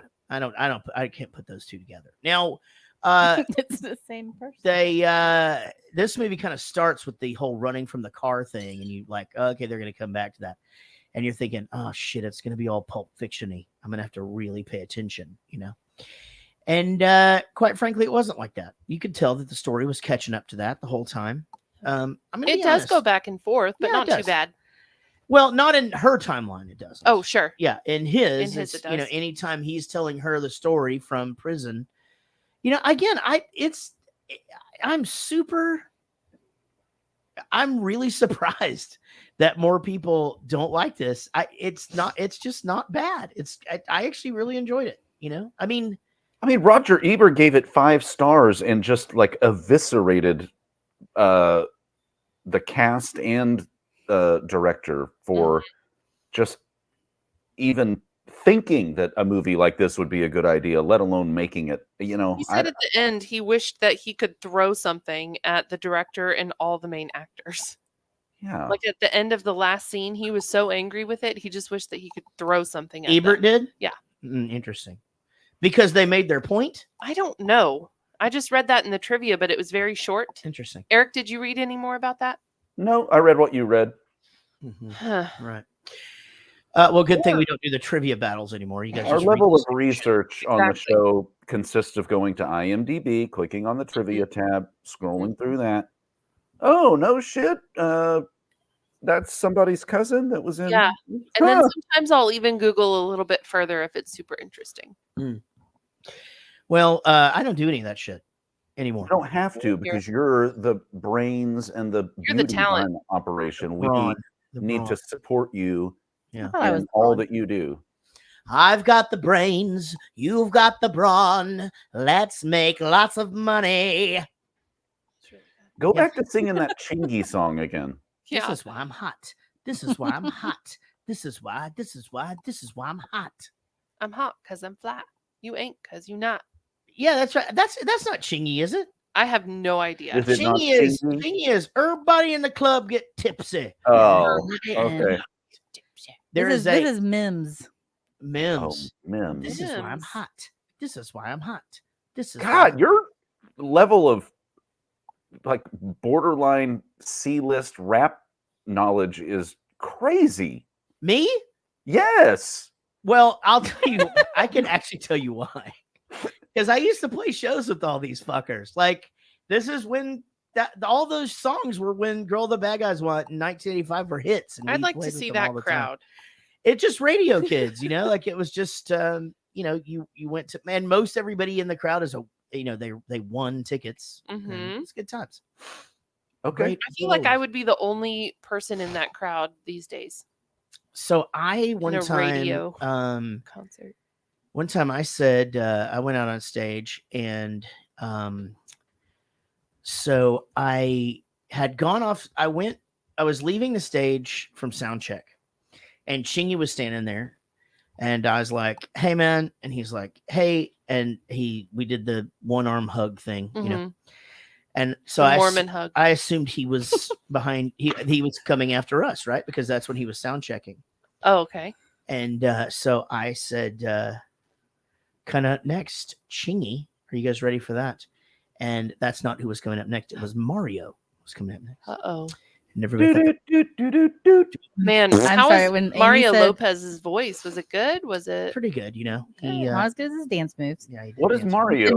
You said Mormon hug, and it reminded me of the time that I double arm hugged my chiropractor. Oh, the chiropractor accidental hug story is so good. And he is a very nice Mormon man, and he went in for a very professional shoulder tap the first visit, and I instinctively, for some reason, wrapped both of my arms around his waist. And his waist, not around the top. Nope. His waist. You went around the bottom. From the side. Around the bottom. She's a bottom hugger. And then I don't know what happened. Did you black out? Did you fake?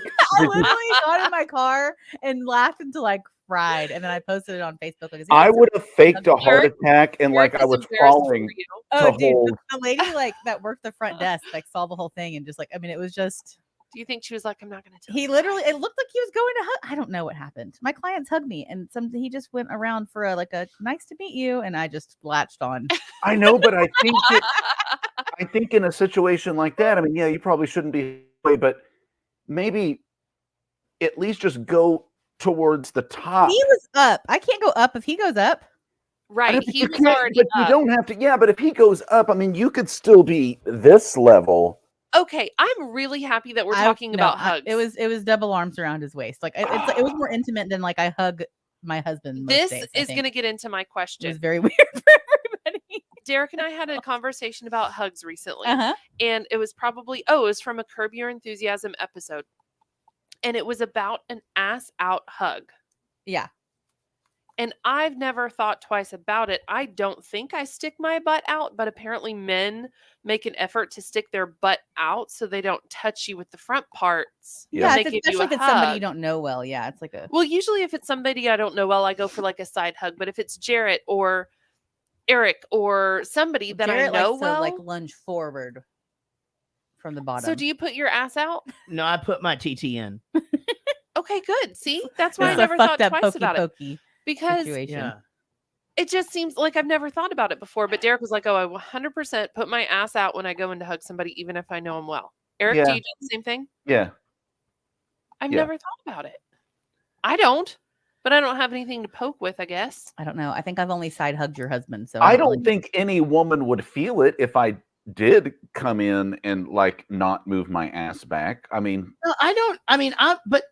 I'm different. I'm a hugger. I fucking hug. Yeah, you just go all I in. just That's go how all I in, am yeah. too. No, yeah, like first Christmas, like he was in there hugging family members. I was like, oh, we don't hug that grandma. Yeah. Oh God, he's doing it. Went Oh, right God, in. he's going in. Yeah, I don't give a shit. And then, I took a slight break during COVID, but I'm fucking back. I don't give a And shit. I I'm a didn't like hugger, that too. at all. No, I hated it. It was the I hated worst. every second of the first part of COVID when we weren't hugging. Mhm. Because everybody would walk in my house and we just look at each other and be like, hi, Hi. and then go sit at the table. I know. We're sitting 1 foot away from each other, but we can't So silly. can't hug it up. Well, again, I talked about Bitsy. I mean, I guess one of the things about being from Texas is we all know that Death Row is down in Huntsville. And if you ever drive down to Austin, or is it Houston? Is it on 45 or is it on 35? think It's on the way to 45. Austin for sure. 35? 35. Okay. So, 30. okay, it's on 35. 35. Right? Am I thinking Hillsboro? I don't No, know. you're right. That's the outlet mall. You pass it. Yeah. And it's just right there. And they actually do have like dudes on horseback And out there's there like and 5 shit. Starbucks in that area. Okay. And I made the mistake as I was the sports editor for my high school paper my senior year for Panther Prince.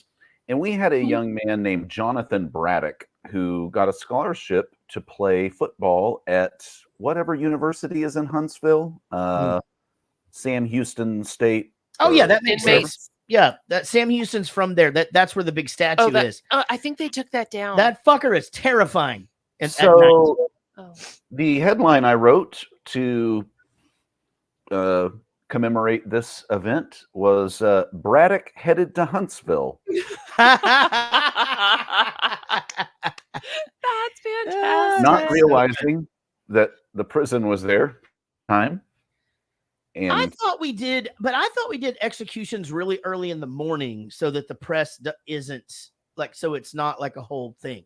Like, Oh, I didn't realize that there was a common time of day. they said they do in this movie, we do them all at 6 o'clock, but Mhm. I don't think that's right. I think we execute people like really early in the morning, like 5 o'clock in the morning or something, so that it doesn't create like a whole hubbub. You know, Oh, like- okay. So people aren't going to want to get up and protest early in the morning. Yeah, press versus- isn't yeah. there, because they're outside of the gates anyway, Sometimes say it's shortly after midnight in some cases. Okay, so Oh, still late, yeah. but And then executions are always scheduled to begin at 6 p.m. on a weekday in Texas. okay, I guess. Oh, that's- there I we guess I'm go. wrong. And then Texas used to schedule executions at midnight, as many states still do, because it gave them the maximum amount of time to deal with last minute delays. Yeah, we don't give a fuck about that anymore. Mm. Like, we want to make it home for dinner. Man, David Gale really hung on there for a solid. Well, I guess we're not 12 5 minutes. questions. Yeah, for a solid 12 Yeah, minutes. well, yeah. 10. They strapped him in at 6:02. Oh, I knew that one. I was very proud of myself Yeah? watching you guys. Yeah. Also didn't know that we're supposed to call you Thunderbolt now. Yeah, just my brother. Oh, okay. Yeah, just my brother. I may forgive him. We'll see. Time will tell. Well, the one guy, the intern actually isn't it the intern that's just like, there's no way he did this. It's too messy. This guy's way too smart. Zach. This guy, and it really is. There's a few moments where, you're just like, he wouldn't be that dumb, But then you second guess it. whole way through. You do second guess, and then they sort of sell you the, okay, maybe he was framed, but who did it? And then you're thinking it's the cowboy. Uh-huh. You think it's Dusty because he's being super creepy Yep. and following them around. But now, I mean, yeah, at the end you figure it out. But I think the obviously, lawyer, I thought something was up with the lawyer the whole time. Mhm. I knew that there was a reason he wanted her limited to the knowledge that was being fed to her, and that's it. And I didn't realize his significance in the movie until this watch, because I haven't seen this in a very long time. The first time that I watched this, it was an assignment from my government teacher. Oh, interesting. Well, that's a good movie. I was in high school, and as long as we were 17 or 18, however old you have to be to go see an R-rated movie, she said, I will give you extra credit if you go see this movie. You don't have to write a paper about it. You don't have to do anything except for have an opinion when you walk in that door. Right. Have an opinion on the movie, or either way towards the death penalty. Oh, yeah. Interesting. She said, I don't care what your opinion is, but you have to back it up. And I thought that was really cool. That is really cool. Yeah, It's been 3 weeks since I saw this, but do they mention the lawyer's orthodontist at all? No. Yes. Didn't come up. Dr. Beaver. Oh, they did? Yes. Okay. Actually disbarred Okay. Yeah, they from orthodonting. took it away from him. Right. Yeah. Can't As do they it. should. He needs to get all of his money back. Right. Oh, he actually didn't pay any money for that service. No, Okay. but he did after this movie sell his hair to Locks of Love. Yes. And which was very And they were able exciting. to make 1/10 of a wig. Now, this truck starts following him pretty early on, and that becomes a reoccurring thing. A couple of things about this movie that are pretty interesting, and we always talk about this kind of shit. Remember smoking in restaurants? Like just Barely. It just makes me uncomfortable when somebody does it in a movie now, like even if it's from this time period or whatever. Dude, And then COVID has me all fucked up when I just watch people be close to each other I get in that. movies. Yeah. Whew. But I smoke in every restaurant I go to, whether they have a smoking section or not. I just light up. I just remember that thing of like walking into a restaurant with my mom and them being like smoking or not, and her going smoking for sure. Kids, load up, get in there, just blowing it in our face. Right. Like it's just Same. that's weird to me. Same when I was And people who would say like smoking or non, and people would just go first available. My parents never first available. We had to be out of the smoking section. If they could have cinder blocked it off, my parents would have been happy. It's just so weird that existence was that way, though, because they'd be like smoking or not, and I would always say, I don't care, whatever you got, first available is fine. But it, for some reason, once it went away, it affects me completely different now, because if I'm around it, my nose is instantly stopped up, and my next day is miserable. And it's so weird because it really wasn't that long ago. I was in college working at Texas Roadhouse, and I was a hostess, and it was smoking or non. Yeah. Not really or was it that long ago? And I'm just trying to pretend that it wasn't. You worked at Texas Roadhouse? For like 3.5 years. Maybe you can answer this then. Can people with a peanut allergy even go in there? Absolutely not. No. And is that just, it's a thing, and the restaurant is like, don't fucking come in here? Yeah, if you have a peanut allergy that you know of and you walk in that door, that is Darwin at its best. Yeah, right you're there. just, that's it. See ya. Right. And I'm not going to feel bad about it. Actually, in the Texas Roadhouse corporate, mission statement, it's like, we're here to provide excellent customer service and food at affordable prices for families. Off bone ribs. Also, fuck your peanut allergy forever. Yeah. In fact, we're just trying to eliminate a peanut allergy altogether. That's what we're really trying to do. Keep your pussy ass out of Texas Roadhouse, because this is Texas. It's so weird that I swear that just didn't even exist when I was a kid. I know I say it all the time, but I never even heard of it. No, it wasn't a thing. Bees either. Like nobody was allergic to bees. Never. Oh yeah, Macaulay Culkin was. Culkin was, yeah. Oh, you're right. Everybody was very aware. But you know why that movie hit so hard? Because nobody knew that was a thing. Actually, yeah. I mean, it's so bizarre. Yeah, that ending stung. Yeah, it did. The owner, like the president, owner, creator of Texas Roadhouse, died. He got COVID, and he got that horrible ringing in his ear. I'm not kidding. Yeah. Tinnitus. And I think he may have offed himself. Yeah. He offed himself because a ringing in the ear. Yeah. I mean, it supposedly it does just absolutely drive you nuts. I mean, I got R. Oh, there we go. I do have a I need to start wearing ear protection when I go with you because I don't think I can handle like a noise that I can't control. quite all a the few time. of my friends have it. And I mean, it's a thing where you have to sleep with some sort of noisemaker right by your ear, and Just to drown it out. Yeah. Yikes. Not my favorite. Yeah, the poor guy. Yeah. So sad. Well, so he makes everything pretty clear here. No questions about my ex or my son. So I think I want to go ahead and ask about this because really she's not really in the movie anymore. I mean, do y'all think the wife knew what was happening? Like, I found it very strange that the money and the briefcase end up at her house. Mm-hmm. And the guy sitting there knows who is from, and then they open it up. And you mean her new husband? I guess so. But he knows he goes, is that from what's his face? David. And she's like, yeah, and opens it up. And really the only surprise is the postcard. But it was like they were expecting that package or that money or something. Oh, I thought it was like she sees the postcard, she reads it, she's surprised and shocked and relieved, looks at her new husband or boyfriend, I'm assuming, and then it cuts to the next person. I don't know if their reaction to the money was really, I think it was more the reaction to the postcard than the money. And then it was the sweatshirt. Did she hand him a sweatshirt? That's right. No, that's what happened. She hands him the sweatshirt and he goes, David, right? So, okay, well, maybe he had sent something there and they knew it was coming because it's made for the kid. David wore that sweatshirt almost the first half of the movie. Yeah. So that was probably like, okay, this whole thing, whatever this is from David. Mm-hmm. And then she opens it up and it's the reaction of the postcard. And I don't know if we got the reaction of the money itself. Not really. I think it was the postcard. Like, okay. You think it was like the thing where you like have to like finish reading the card from your grandma and pretend like there's not $100 bill in there? Yeah. Yes. 100%. So she was like, oh my God, there's a card in here. Like No, the fucking and suitcase then full of cash. Boom. So that's exactly what I'm saying. Did they know that package was coming or something? No, I don't think so. All right. I never got the Dropped impression. it at the door and then left without them knowing. Yeah. I guess, yeah. Eric, what? Yeah, I never got the impression that she was in on it, had any idea.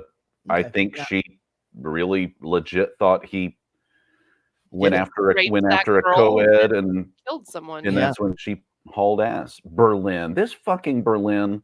I don't know if you guys thought this. I'm a pretty keen movie watcher. Yeah. I knew she was trouble when she walked in. That first class. Yeah. Of course. Oh, okay. Especially when he's up there talking about fantasies. Everybody knew that and she sits down, does that like Sharon Stone, like uncross the legs and like, okay, we get it. You're the bad girl. Did she do that? No, but I need to rewatch that. Yeah, that did happen. He's at the University of Austin, of course, which I guess they couldn't use University of Texas. Man, that threw me for a loop. It did. I thought that the talk that he was doing was actually quite interesting. University of Texas. Now he says University of Austin. I wrote it down. The fantasy talk thing, I thought the lesson that he was teaching was very intriguing. I never took a philosophy class. Very interesting. Yeah, but the whole like you know, if your dreams come true, you can't ever have fantasies thing was pretty cool. You know, and it's not the it that you want; it's the fantasy or the wanting of it. Yeah.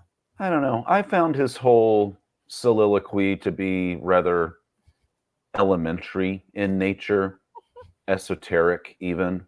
You know, it's okay, I guess, if you subscribe to kind of the old transitive theory of philosophy, which obviously I wouldn't. Never in a million years. But I just, you know, I mean, I guess for the lay person, it sounds groundbreaking or interesting, but for the true intellectual, I think you know, it was such just an audible garbage. yawn. That was so good. Oh, my yawn? Yeah. Well, yawns just seem to be interrupting everybody today. Then. Son of a bitch. You know, Uh-oh. like mine interrupted Man. Eric, and you holy shitted during my, talking about the thing. It's the whole thing. I holy shitted. Okay, sorry that I try to take this Yeah. seriously and give, an informed opinion about a movie. Sorry, here, hold on. Here's another dick joke. What the hell was happening at the party? Was it a college party with teachers Okay, there? I could Well, not figure that out. I couldn't get my head around what the fuck was happening. And what did they have, like limerick battles, and students want to pile around a swimming pool with two old professors very battling out limericks? So these are graduate students. So is that what happens when you're a graduate student? Are you more of a peer? You have to. No, I think you have to kiss ass. Yeah. I but- think No, I that's will it. say that I went to my advising professor's house twice for like a lab meeting, but there was never a party. right. It was never a thing, Mhm. and this is crazy. This is crazy. That's not real. At What all. did you wear? That's little. He was also 72. Oh yeah, you don't want to give the man a heart attack. Jesus Christ, cover those things up.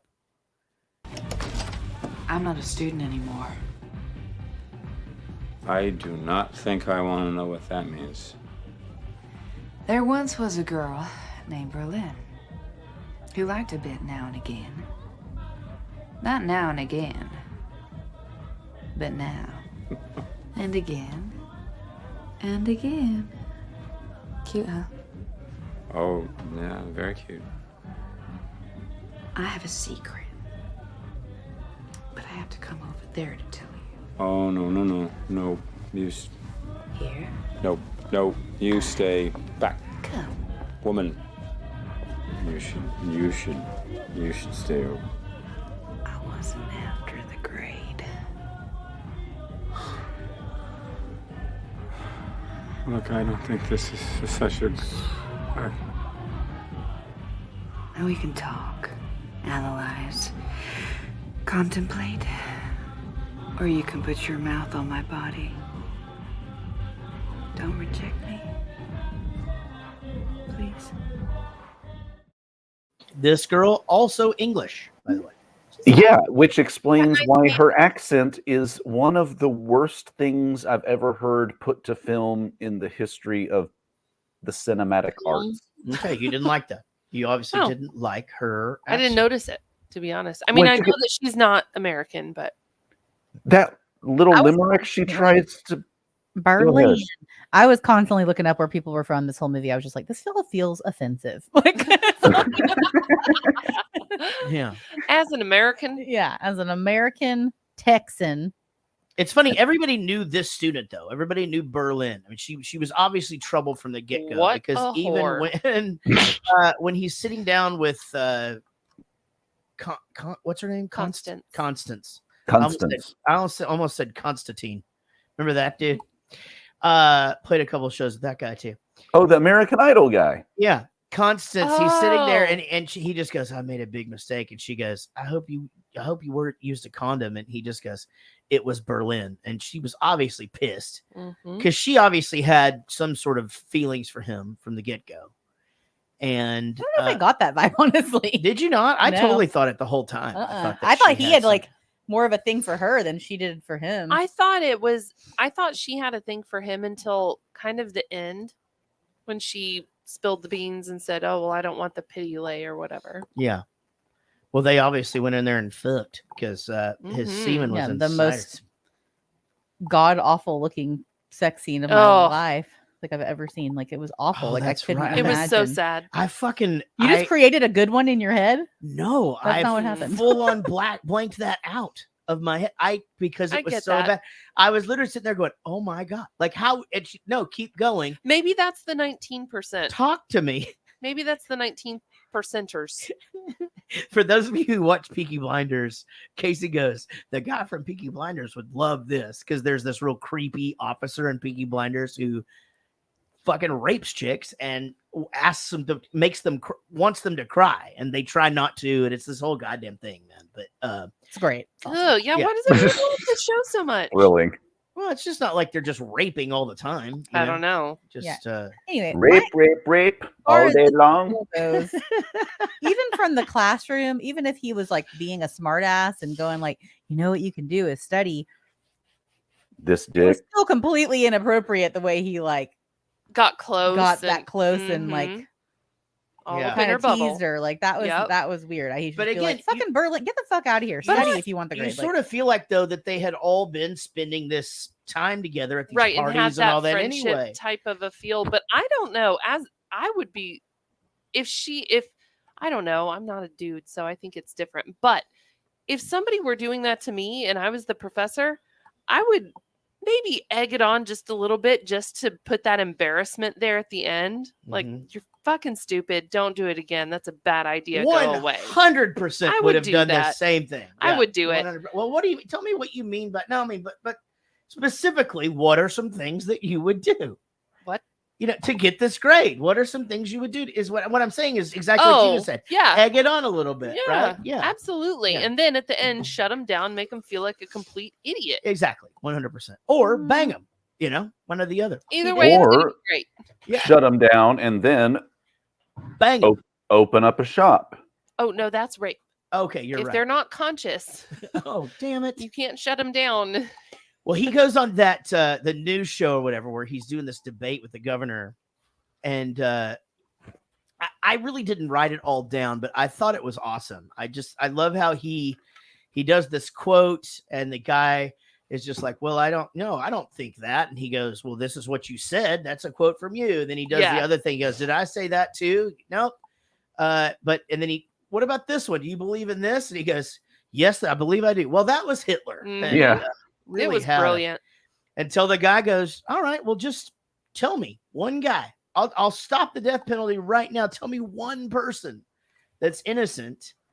And maybe that interview was sort of the catalyst to all of this, especially once he started to get in trouble, I mean, and he lost his wife, he lost his son, he, obviously couldn't get a job. And the guy said it, he was just like, what does the guy say when he says, when you're accused of it, there was some analogy that he used when you're accused of something like that, even whether they drop the charges or not, you're fucked. Which is so relevant right now, or at least, in the past couple years with cancel culture. Like Aziz, I think is a good example of that. He was accused, and even later, the girl came out and said, it really wasn't like I said. He actually didn't do that. I don't remember if she said, I just didn't remember it happening like that or whatever, but she said it wasn't true. Yeah. And he still is trying to work his way back in. And I don't know if he's ever really going to come back. Yeah. And you that never know. sucks. It does suck. It's one of those things where. So if you're accused, it's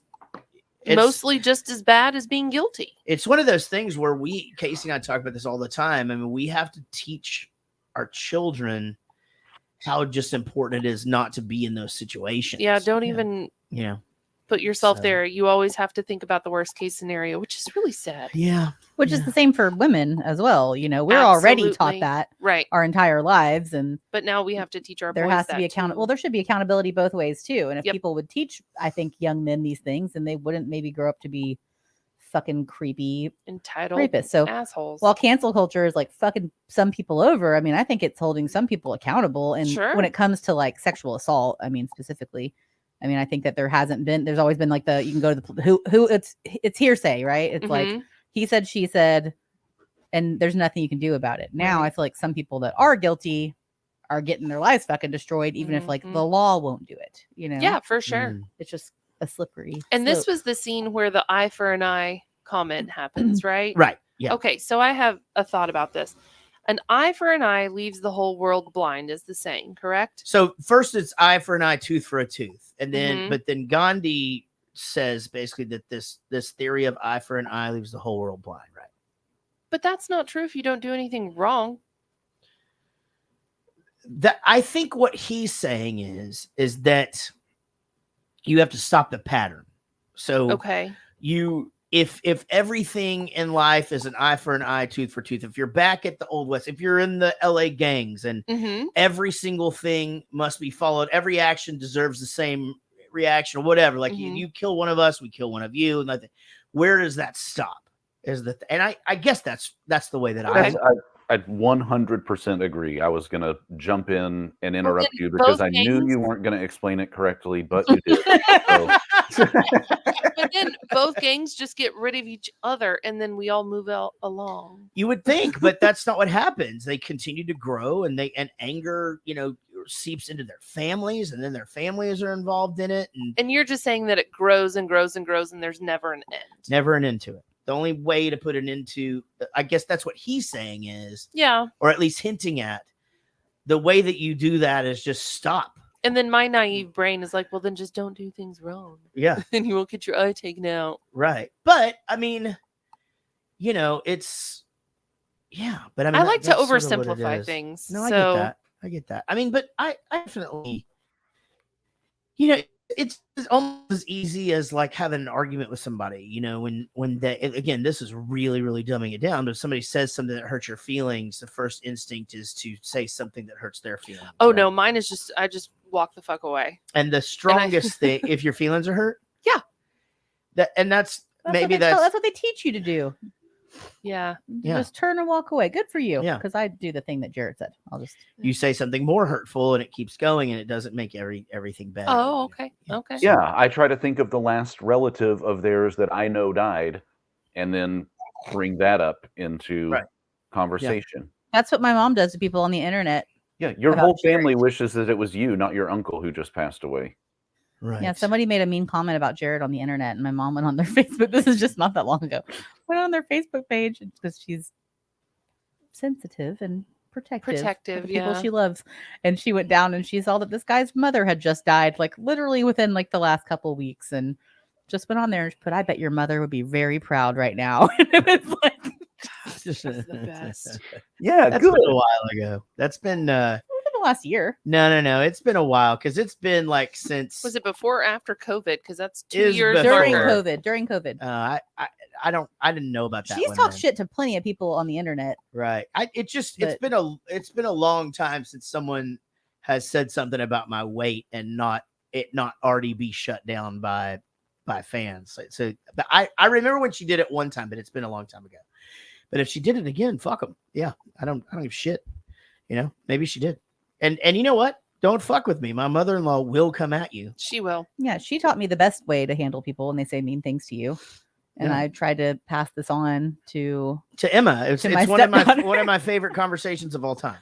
And some girls were being mean to her at school. And I said, well, there's like a way to, just emotionally damage them while also being the good guy. So here's what you do. You go up to them and you say, you know what? It really hurt my feelings that you did this. And when everybody was talking about your lazy eye, I defended you. And when everybody was talking about the way that your mouth does that weird thing when you talk, I told them to stop, and you walk away. And then that person will think that you're the good guy while also feeling like they have a weird lazy eye or a weird mouth thing or walk funny, like literally for the rest of their life. It is the best psychological bomb that you could really place in someone's You did that brain. like It's 6th, 7th brilliant. grade. Like they're going to be walking down the aisle being like, am I limping? Am I doing this thing with my mouth? Am I doing the thing? Right. Oh, it's brilliant. Mhm. Yeah. What was that sound for? Because someone did it to you. That's like worse than. Thanks, Eller. Yeah, give me an ethics talk real quick. Ella just delivering beers. It's survival in fucking middle school girl world. Yeah, but that's like more psychological shit than like Silence of the Lambs we were just talking about. 100%. At least that was they're just going after your stupid pants or your stupid shoes, Mhm. and you got to get in there real deep. Yeah, you gotta just you don't use your fists, and you just use your words, and then a little bit of their self-esteem For the rest of the life. There goes that thing. Oh, goodness gracious. Wow. That was amazing. You're just trying to shove that all the way down into your stomach? Almost got it there. Oh my god, that was amazing. All right, I think I'm ready for the. Oh no, I forgot this. I love that they pull up to the David Gale Death House and Museum, and surprise, it's Melissa McCarthy. Oh my god, It's Suki. It literally is Suki. That's all I kept thinking from Gilmore Girls. Oh yeah, I actually wrote down. Oh wait, that was a different movie. I think. Never mind. Y'all keep going. Yeah, the whole time it was so weird to see her like that, and it was so non-convincing to me that I was like, this looks like an SNL skit or something. It does. Yeah. For sure, but she hadn't done much of anything up to that point, you know. When was Gilmore Girls? 2000 to 2007. She started in 2007 in that show, so this was still 4 years before that. Wow. I mean, really, I'm reading everything that led up to Life of David Gale, and nothing anyone's ever heard of, and from David Gale to Gilmore Girls, nothing. Kim Possible, one episode of Curb as a saleswoman. So there's a really weird movie called Pumpkin that she was in. But then after that, 2007, she was on that show, but it wasn't until, I mean, what do you guys think her first Bridesmaids big Wait, role? Gilmore Girls came out when? Her episodes were in 2007 to whenever. Oh, I thought she was always there from the beginning. Oh, no, you're right. Oh. You have to scroll down. Yep. 2000 to 2007. Sorry. So she was Suki. She was Suki the whole time. But then she didn't. What was the next big thing? Well, that's what I was trying to find. Bridesmaids has to be right. Bridesmaids was her big deal. That was like what. Yeah, they really have her in The launched Hangover, but I don't remember what she did. And that was Hangover Part 2. 2011 for Bridesmaids. So Wow, that's a so we're talking, this is 8 years before her big movie break anyway.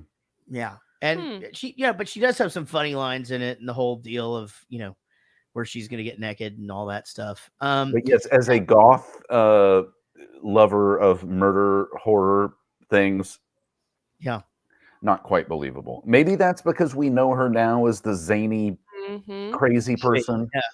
But man, that was hard to reconcile in my mind. Well, the tripod obviously becomes this thing that they talk about a lot back and forth, so that, you know, we keep, you know, that and the car breaking down are those things that they keep mentioning over and over, so that we have them filed away and in our pocket or whatever for when we need them later. And then of course she swallows the handcuff key. She's made to do that.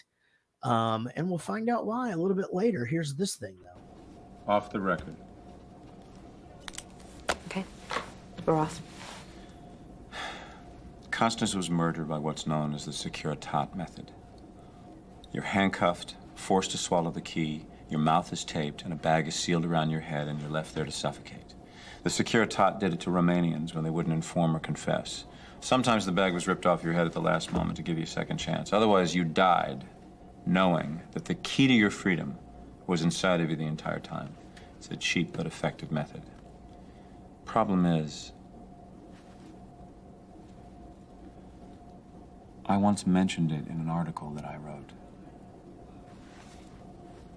Prosecution never knew that. Someone's framing you? Oh, it's more than that. There was a tripod. Right. Facing her body. We're back on the record? Yes. The tripod had no fingerprints on it. That means that somebody brought it there, set it up, wiped it clean, and left it. Why? It's as if they wanted me to know that somewhere out there is a record of exactly what happened that afternoon. As if they wanted me to die, knowing that the key to my freedom is out there somewhere. Maybe you're being paranoid. Miss Bloom, I used to be this state's leading death penalty abolitionist, and now I'm on death row. Doesn't that strike you as a little odd? Any idea who they are? No. But I've got someone working on that. Someone I'm relying on to prove my innocence. Bellevue's hired a detective? A journalist. She has to help me.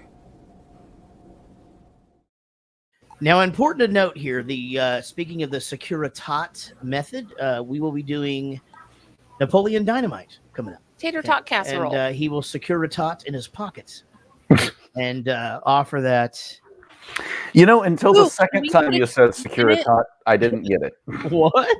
Can we put okay, we're gonna make a tater tot casserole. We're gonna put a key in it. It's gonna be like the baby in a king cake. I don't understand why. And then we're gonna eat it, and then the key to our freedom. Oh, it's inside us. Right. I got it. It's gonna be great. All right. Then we're gonna get Are we 3 pairs of handcuffed? handcuffs. Are we handcuffed? We're gonna need a snorkel, Yeah. a toilet paper roll, And a and an plunger. avocado. Yeah, you gotta have that. Yeah, so next week we'll be doing Napoleon Dynamite. I'm excited about that. I watched that movie recently on a plane, and it is a fucking great movie. Now, Agreed.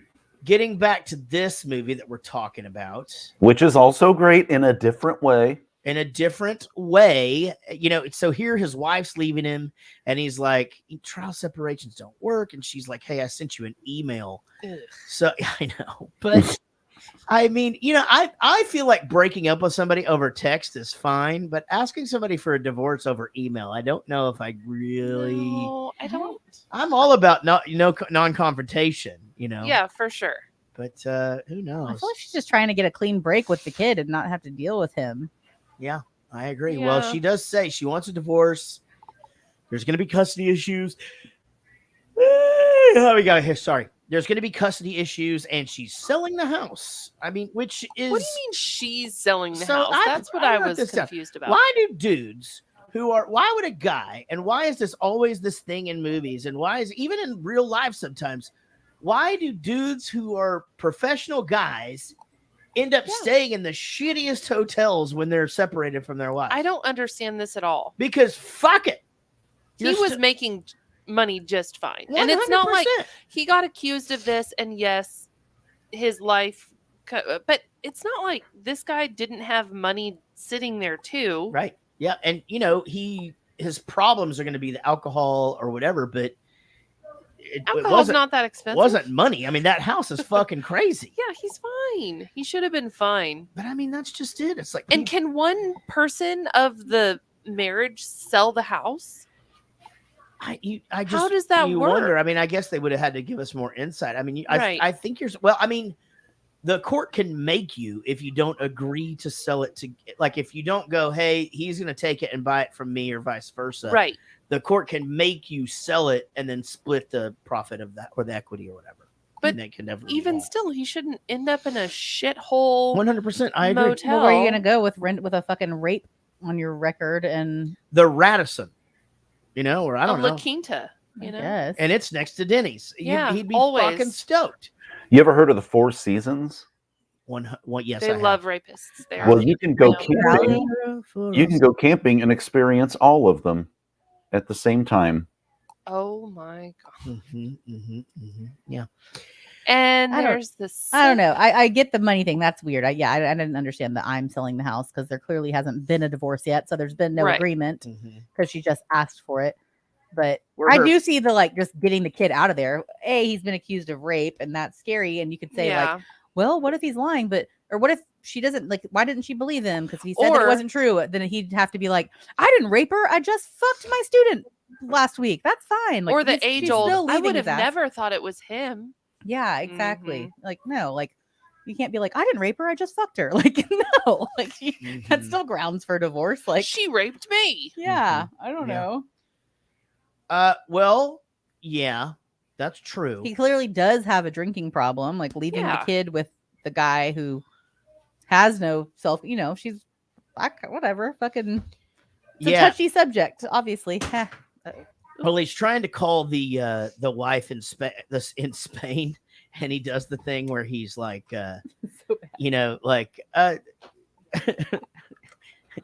Pick up el phono. Right? Yeah, it's funny. Yeah. Yeah, he's talking in an accent while he's speaking English. One time, we went to Europe, me and my parents, and did the full pig in the poke itinerary. My dad, of course, rented a car and drove us around. I was about 13, and we drove around. We went to Germany and Belgium and France and That is so cool. and the UK. Yeah, saw some stuff. And there were good. There's a few really good stories on the trip, and yeah, I did have fun. It was good. But we were going from we were going from France over to England, and back then you could ride a hovercraft. You might still be able to do that. I've asked people about it, but I can't remember what the answer is. But instead of a ferry, so you pull your car onto this hovercraft, and this thing would take you across. And so my dad goes up to the guy, and he's just like, "Yo, mate, you're gonna pull over here and to the left hand side of the thing. Just gonna go, then they're gonna go upstairs and whatever, blah blah blah." And my dad goes, "I speak English." Oh, no. And my brother goes, "Dad, he's speaking English right now." Oh no. Anyway, we got on the hovercraft and went to England. Wait, how many of you could fit on this hovercraft? Lots like, of how people. many cars? There were lots of people. It's like a ferry, right? It's like a ferry. Yeah. Oh, Yeah. I'm thinking hovercraft like through the swamps, like a Oh no. hydroplane. These are fucking big thing. Yeah, I just told somebody from England that I thought I needed an English to English dictionary to understand what the fuck they're saying. It was Josh. You've been Josh over there said- enough times, haven't you? Yeah, but there's some things that I just was like, what the fuck? He goes, "It's been ages, just means next time we'll be pissed up." I just put piss up. And he goes, "You know what that means, because getting pissed means drunk." And I'm like, "But you also say taking the piss for like fucking with somebody." And he's like, "It's a lot of piss over there. Like, So I much need an piss. It English to sounds English dictionary terrible. to understand Ugh. what the fuck you're talking about." Yeah. You need an English But to no, an English. I can use context clues. There's some accents I just can't understand over there yet. Like some of them, like the real thick, like Liverpool accents Yeah, and stuff like there's that. a bunch of them that nobody can understand. I mean, there's But I can nod and accents. smile through it. Yeah, of course. That's what you do.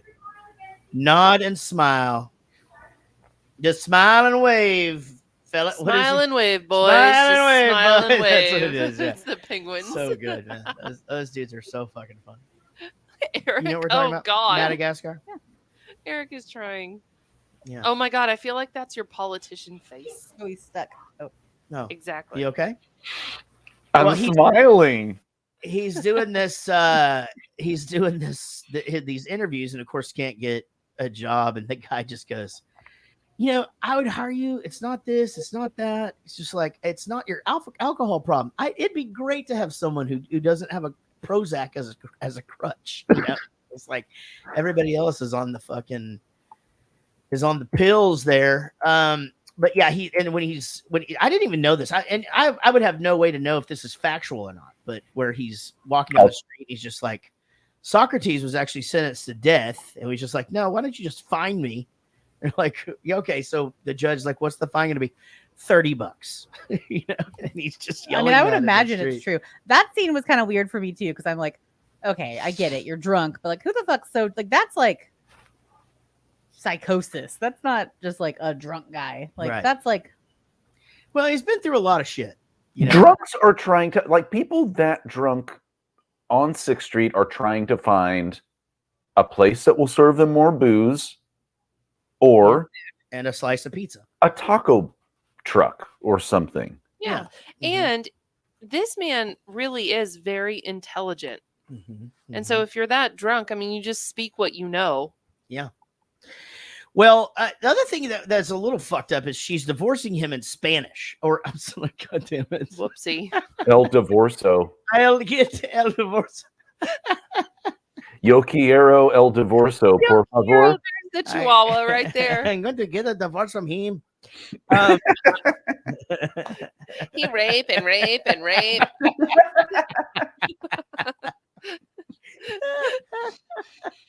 I no longer want to be married to him and to live in this house. And they can understand that, I guess. He just Yeah. They have the transcriber. Yeah. They have like 7 O buttons on the keyboard. Which is fucked up, but he does. He gets a job at Radio Shed, which is really, really nice. I bet that place isn't in business anymore. Nope. Bunch of stuff happens here. We talk about Bruce. Is his name Bruce? Is that right? Oh no, she's got a bruise. Can't read my own notes. Yeah. Anyway, the cowboy guy. And so anyway, this guy's just fucking shit-faced all the time. And then Constance, we find out she's got leukemia and there's all this shit. And this attorney's a fucking joke. And then how much much money is in the suitcase? They say $1 million in cash, and she goes, no, $500,000. Oh, I was about to say, I thought it was $500,000. Okay, there you go. So I kept thinking, there's no way they fucking keep this. I mean, they're at this shitty hotel. People are breaking into the room and shit. Right. You know, Yeah. like, I don't know. If I was the intern, I'd have just taken that shit because they couldn't report it gone. It's fucking it's an illegal transaction anyway. Right. Yeah. Wait, was it? Well, who? Yeah, the magazine is paying that money in cash, And they're not supposed to. and they're not supposed to do that. Gotcha. So it's, I guess it's unethical in But that. not a lot of fashion. people knew it was there. I mean, you're allowed to purchase somebody's story, but I guess you have to divulge that. I guess I don't know. I don't know But you either. know what? I'm not a fucking journalist. To be fair, I'm not even a podcaster. I was the sports editor for my school paper, and this issue never came up for us. So I'm not able to give a lot of insight. I love it. But the women's basketball team went 4-1 in the month of March, and all area point guard Lucy Davis is on her way to a season-long triple-double. So congratulations. Let me ask you this. Do you guys, is everybody here old enough to have, like, had a VCR? Yeah. Yes. Okay. So that's not that crazy. No. I probably had like 2 or 3. Especially of in them. 2003. Yeah. I mean, we had DVDs, but I still had a VCR. Yeah, that's a good I point. remember DVDs like showing up. There was one little shelf at Blockbuster, Right. and me being like, "That is never going to catch up." 100%. I did that same thing with CDs. They used to keep them behind the counter at the record store. They'd only have like 20. And then the In rest those long cases. in the long jewel cases. Yeah, these things. I did are it with fucking DVDs, nuts. Justin Timberlake solo career, and Apple Watches. Oh, whoopsie. So I am not one to. But Jared, do you like CDs now? I like to see Uh-oh. your nuts across my face. CDs nuts. Mhm. Did you hear that vinyl sales went up like 54% or something crazy in the last year or two? For the very first time in the history of my band, we are ordering more of something than CDs. And we're now CDs have got, honestly, I wasn't even going to make them because they're just dead now. Yeah. But we're ordering 3 times more vinyl than we are CDs Yeah. to even put into stores and stuff. I think that's We super literally got his cool. parents a record player and records for Christmas. They Like, loved it. Yep, they're into it. I think I want a record player. Yeah, I don't know. I guess that's what we're doing. I don't know. Where the fuck are we gonna put them? That's the thing. I want one. Well, we but have I don't that empty anywhere. thing now under the TV. We also have the internet. Yeah, we also have Alexa so everywhere. fucking Yeah. Awesome. You She know? sounds good. It sounds great. Yeah, I had a Sonos. I don't know. I don't really know. if But I I'm think that- you can hook those up Sonos to nuts the across you. thing. Yeah. I I don't don't know. even know if I'm into music that much. You know. Yeah, same. I thought about it longer. Yeah. So anyway, It's like a this storage problem. Yeah. the lawyer again, to my point, is like, oh, it's bring that down here, and it's a good thing you didn't call the police. You know. And then you can just tell this fucker's up to something, man. And he's got his fucking accent from what's the game on The Office? The murder. Mystery. Clayton Crawdad and Clayton. Savannah accent. Oh. Oh, that's right. like molasses. Molasses kind of dripping out of your mouth. That's You do that really well. That's really fucking good. Yeah, and it sounds really good with like your deep voice. Thank you. You guys stop. Call me Guys, later. I mean, Yeah, call me later. Call me later and do that. Would you? this doesn't have to be the Eric Dillo show. It can, but it doesn't have to be. All right, let's just say Gale's telling the truth. Maybe some right-wing fuck set him up, arranged the perfect murder. Why would you send a magazine journalist proof a few hours before you've won? It does not make sense. No, it's perfect.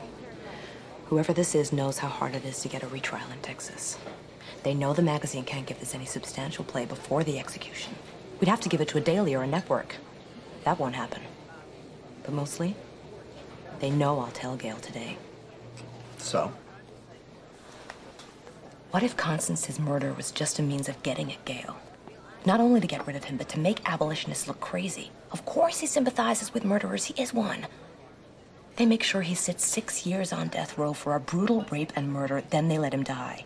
Die knowing everyone will remember him with disgust. They destroy his life, his work, his memory, and they make him watch. That's a lot of hate. Well, then why release it? Hate's no fun if you keep it to yourself. Don't we know it? Ooh, that's a good one. Yeah. That is Hey, a good line. we're gonna do a pee break. If you're in the chat, hang out. If you're not, okay. Anyway, we're gonna take a pee break.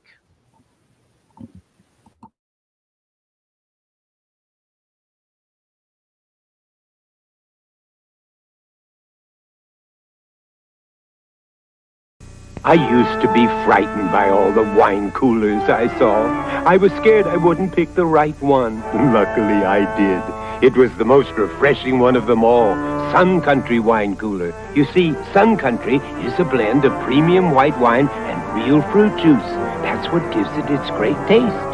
Sun Country, say, give me the real juice cooler. If you don't say Sun Country, you'd better sleep with your lights on. There's someone special I want to look good for. Me. It's my turn to see what I can see. I hope you'll understand. This time's just for me. Looking good makes me feel good, so I use Oil of Olay. It's so sheer and greaseless, it sinks right in for a softer, younger look. Oil of Olay, beauty fluid or luxurious cream to help keep you looking younger too. I love the rich, whole wheat goodness of Kellogg's Mini Wheats. But the delicious frosted side makes the rich kid in me open wide. The nutritious shredded wheat helps keep me on my toes. But the little ballerina in me thinks the taste steals the show. Kellogg's Mini Wheats, wholesome shredded wheat for the adult in you, great taste for the kid in you. So they're delicious and nutritious. The whole grain wheat really packs a crunch. But the delicious taste gives it just the right punch. Table for two, please. Yes, you'd prefer something in our smoking area, Philippe? Fine. How'd you know she smoked? Teeth, Orlando. Tobacco stains give smokers away. Not when you brush every day with Topol. Topol Smoker's Tooth Polish with fluoride safely removes newly deposited tobacco particles and helps clean away built-up stains. Table for two, please. I have a charming table in our non-smoking area. No, we smoke. But your teeth, so clean, and he smokes. Topol, the only toothpaste a smoker needs.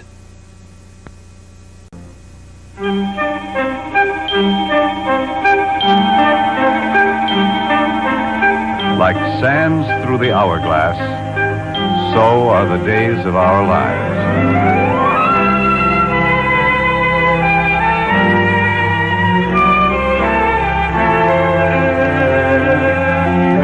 This is MacDonald Carey, and these are the days of our lives.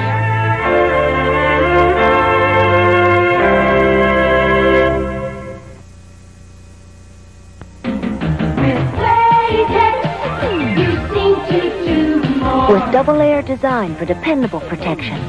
A comfortable plastic applicator. A deodorant for freshness. With Playtex, you seem to do more. A special plastic wrap so they won't open in your purse. Playtex tampons give you what you want and more. You seem to do more with Playtex. Now, another way to spell relief. Sodium-free Rolaids. Sodium-free Rolaids gives millions 100% relief for acid indigestion. Plus, it's rich in calcium. Sodium-free Rolaids for extra calcium and 100% relief. If you're allergy sensitive, your world is ever threatening. For relief, discover Benadryl, the most prescribed allergy medication ever. Available without prescription. Benadryl and Benadryl decongestant.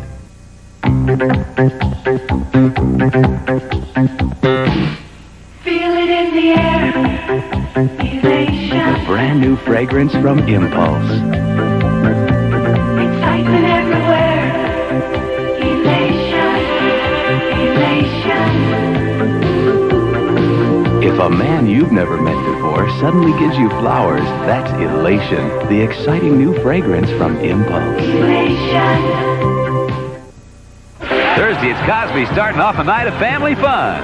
And leave it to Family Ties to keep the laughs coming. Oh no, what are we gonna do? Everything's under control. Then on Cheers, will Norm think on a friend to get a promotion? Yes, yes. And the fun continues with Night Court. I'm here to strip for Dan Fielding. Thursday. Leanne Hunley's been nominated for a Daytime Emmy. Away we go. Now see if she wins on the 13th Annual Daytime Emmy Awards, Thursday. Oh, my kitty cat craves a great big hug. His rubber mouse, a roll on the rug. My kitty cat craves a scratch behind his ear. My ball of yarn, me being near. But most of all, my kitty cat craves. Crave Dry Cat Food is made from a unique blend of real chicken, milk, and tuna protein. Not flavors, but the real foods cats crave. Oh, my kitty cat craves. Give your cat the real protein-rich foods cats crave. No, I wouldn't consider switching diapers. Then Anita Hardy compared her regular diaper to Pampers' new form-fitting super absorbency size diaper. I thought it was fantastic. She was completely dry. Her clothes, her pajamas, her t-shirt. This blue stuff up here must be what keeps her dry. We call it the blue waist shield. Blue waist shield is what kept her dry at night. They're Pampers! I don't believe it! Totally new Pampers with...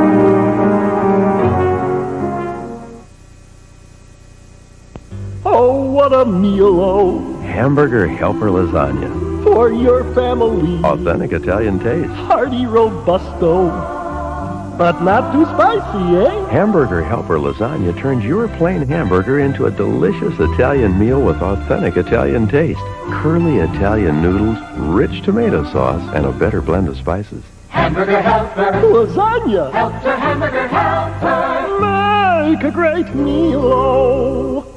When I was young, I always thought that Christmas was just for kids. Now I get excited by it through my own kids. The upside is, thinking of your kids sort of rushing in, a little patter of feet, rushing into their presents, and wrapping paper flying past your head. The downside is reading the instructions for some of those toys. Dads, you know what I'm talking about.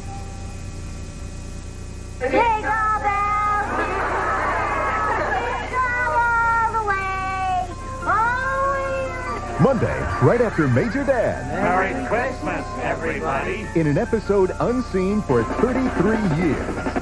Light up the holidays with the I Love Lucy Christmas special. Monday. Tuesday. Everyone I've met believes in Santa Claus. He discovered the town where Christmas lives, and to save it, he has to rediscover his heart. John Denver in The Christmas Gift. Tuesday. Got a zigzagged ship that'll make you sing. Ruffle zigzagged ridges got zigzag zing. Zigzag zing. Ruffle zigzagged ridges got a zing of their own. Put that zigzag zing in your zigzag zone. Zigzag zing. Zigzag zing. Ruffle zigzagged ridges gonna make you swing. Cause Ruffle's mashed potato chips got zigzag zing. Mazda announces some great news for truck buyers.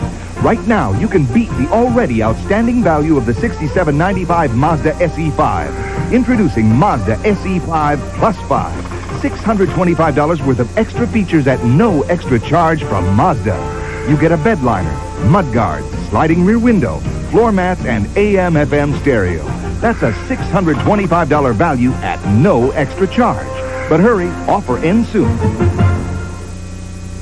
Here comes the one, the game is just one. Heinz is the big red one. There's only one ketchup with this flavor pouring on. So thick, so rich, so second to none. Only one ketchup stands for this kind of thickness with this kind of taste. Heinz. Heinz is the big red one.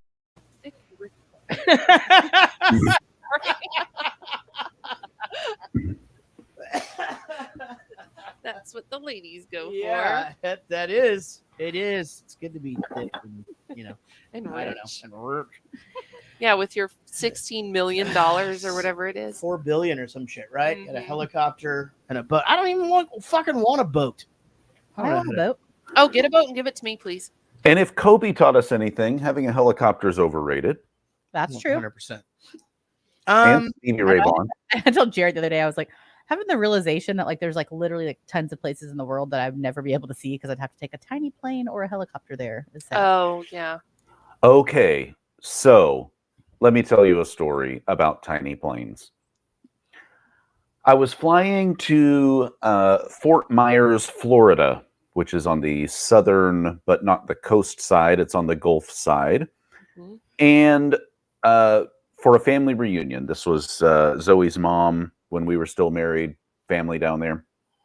And they went early. I had to work something. I was going by myself. So I get to the airport. My flight from DFW to Fort Myers is canceled. And they're like, okay, well, let's see what we can do. Okay, good news. We've got a flight to Tampa and then a short flight from Tampa down to Fort Myers. And you're golden. Okay, where do I go? I'm running around. I'm getting, is my bag even going to show up? Whatever. But I get on this flight, make it to Tampa, have to haul ass from my gate through another security to get to this other gate. And I have to go down this flight of stairs. And I get there and I get to the desk and I'm like, I'm Eric Dillo. I'm here for the 11:20 flight to Fort Myers. And they go, oh, yeah, Mr. Dillo, we were waiting for you. And I was like, okay, great. And they were like, okay, let's just see your ticket, show them the ticket. And they go, okay, how much do you weigh? Nope. And I was like, I don't know, like 165, 170. You have any bags? No, just this backpack, Okay, we'll just wait right over here and the pilot will be here in just a second. The pilot. And it's like a sliding glass door, and this guy who I see just standing out there smoking a cigarette, throws it down, puts it out, opens the sliding glass door. Dillo, Smith, Johnson, y'all come with me. Nope. And we get on a little twin engine, 5-seater. Oh, no, that is not like what I thought you were going to jet, say. dude. It wasn't a jet. Okay, so here's the deal about flying in general, is that when you're on a commercial airline, yes, there may be turbulence. There may be times where the seatbelt light comes on and it gets a little bumpy and you're like, oh man, that's kind of weird. But for the most part, you're just isolated in your cabin and you're drinking your ginger ale or watching a movie or your iPad or whatever. In this plane, I was sitting directly behind the pilot. So every time we're flying and he turns a knob, I'm like, oh shit, why did he do that all of a sudden? And you can see out the front. And you can see out the front. And he goes, you guys hot back there? Yeah, it's a little hot. You remember, Jarrett, the triangular windows on trucks that you well, he just pushes those out and a little air comes in. We only fly, I swear to you, about 4,000 feet above the ground, all the way from Tampa to Fort Myers. I can see people like doing things. Like, I think I would like that though. Yeah, it's kind of cool. It was, but you're flying over water for a lot of it because it's right along the coast and beach. I can swim. It was the most terrifying hour and a half I've ever had in my entire life. So when you talked about turbulence, was it like super bumpy the entire way? No. Or was it smooth? It was smooth. It was fine. That's what I'm saying, is that in a commercial airliner, the pilots are behind a door. You don't know if they're in there like screaming their heads off. Yes. Pushing every button, talking to control tower about like, how are we going to get this plane down? Where do we go? How do we get out of this? You don't know any of that. You're just blindly oblivious in the back doing commercial passenger things. In this, the flight was going fine. It was a straight shot just down the coast with no turbulence. Nothing seemed to be wrong. But every time he pushed a button or moved a switch or a lever, I was like, oh shit, the plane's going down. This is it. This is my moment. It was my dad was the worst. He told me about a few flights like that, and he's sitting in one of the 6 seats on the airplane and he's looking out the window, and this guy's down there just throwing bags underneath wherever he can shove them, if there's room. And then he walks around and puts his captain's hat on and gets in the driver's seat. Like, everybody ready? And it's just one guy. It's a one-man operation. Right, He's doing it all. I should have known when they asked me how much I weighed. Yeah, I would have lied. I would have been like 700 pounds. So I actually have flown on super small commercial airliners where the captain comes back there and starts to move. He moves people around to get the weight distribution correct. That's happened to me on an American Eagle. Those aren't like super small, but they're and small they'll come enough. out and be like, hey, we're a little back heavy. I need some of you guys to, if it's not full kind of thing, need some of you guys to move up. Or they'll do the thing where they're just like, hey, this plane has too much it weighs too much, so your luggage is actually going on another flight. Kind of thing. They had to do weight distribution on the tram at the Dallas Zoo one time, and I was like, "Oh God!" Like, I could not imagine. Right. Fuck that. My dad flies to Florida all the time with his friend, who is a pilot, and it's just this little tiny Little Cessna, little tiny little plane, and he flies there like constantly. They're out there. He says they're doing construction work. I don't know. I'm assuming it's like a hookers and blow situation. Yeah, but they're working on something. And I'll like check like location sometimes and like, I wonder if my dad's like working in the area to see like something, and I'll be like, oh no, he's in the Gulf of Mexico. Yeah, like that's where his little dot is. Middle like, of the over sea. the water. Blech, no way. Over the sea. Well, this back to the story here. This story brings up quite a few really good points that you wouldn't think about as far as the way that they reveal all this stuff. And when they give them the tape, she's like, we've got this. The magazine, there's no way the magazine can do anything with this. And they know we're not going to give this to some daily thing or some cable news. Like, this is too big for that. We can't do it. And they know that, right? And so, and that fucking truck just keeps following them, and we don't know yet why and all of that.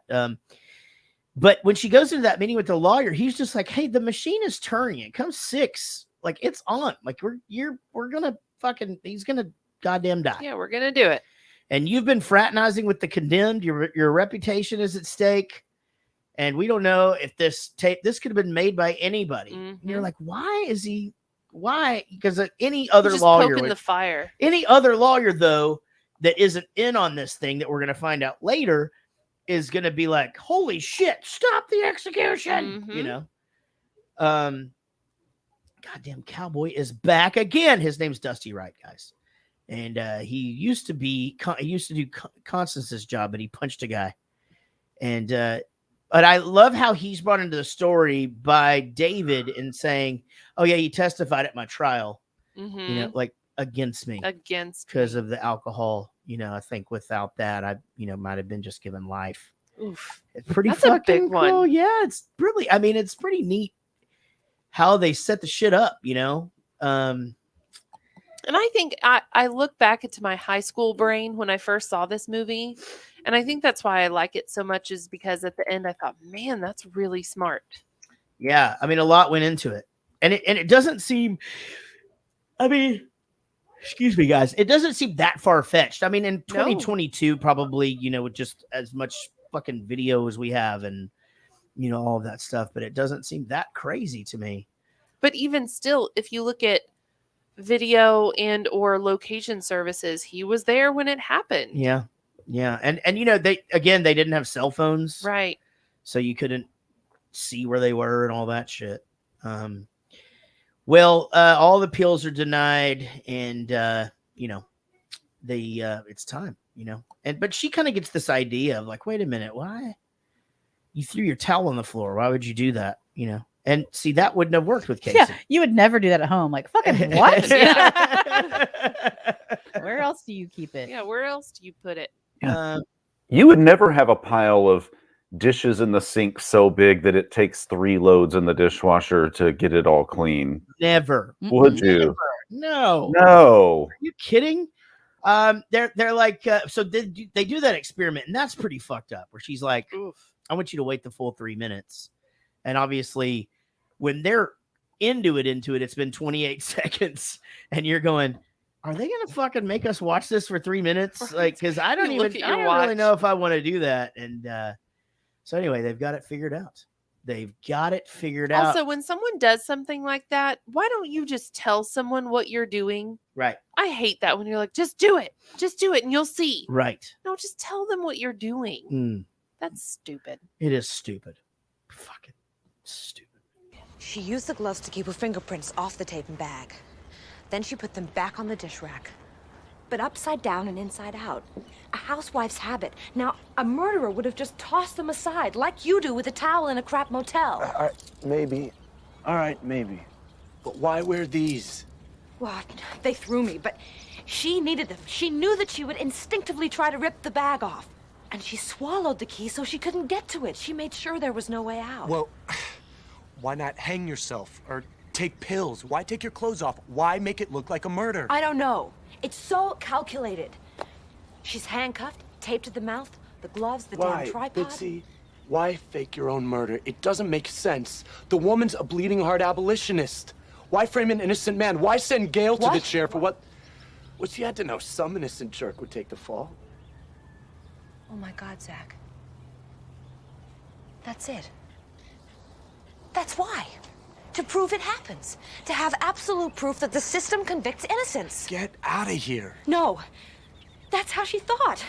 Come on, think about it. This woman lived for Death Watch. If she's gonna die anyway, why not die for it?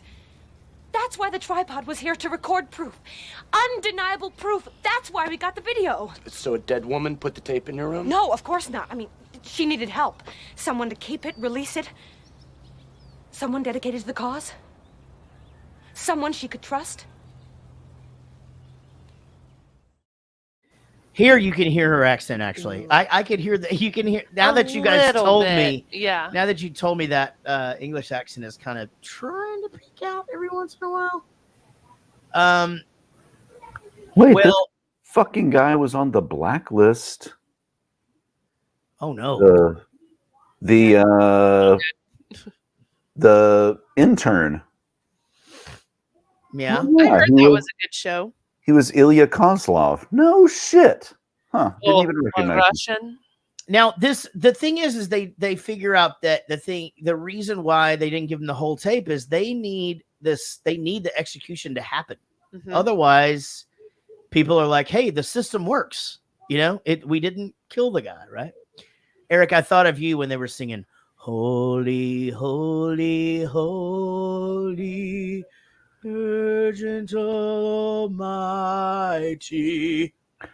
Early in the morning, my song will rise to thee.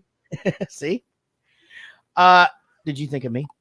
So he has pancake, syrup, whipped cream, chocolate shavings for his last meal, which cost $86. That seems excessive. Okay, where did this come from? Yeah. Oh, that's a good point. Or was it laced with little something to make him sleepy Yeah, before I the know, right? killy? That's what I'd want, is like a Quaalude. For yeah. sure. They Yeah. should absolutely give you like. Do some they type not of- give you a Valium? I thought they did. Why are you asking me like I was? No, like I've done I it? think the You're injection the itself. closest- You're the closest to death row on the show. That's probably true. If somebody's going, it might be me. I thought the injection itself has partial, like a, sedative. Yeah, but they type just thing. to get you down there. You think they'd want you to be a little sleepy? I don't know, man. What would y'all's last don't- meal be? Ooh. All right. This is a toss up. I think I'm going breakfast burrito and chips and queso. Ooh, I'm going pizza. Yeah, pizza would be Pizza a and good beer, one, too. which is also going to be served at my funeral. So That is right. we all get to enjoy it. Yeah, we're making sure. And we're not fucking being sad at that fucker. No.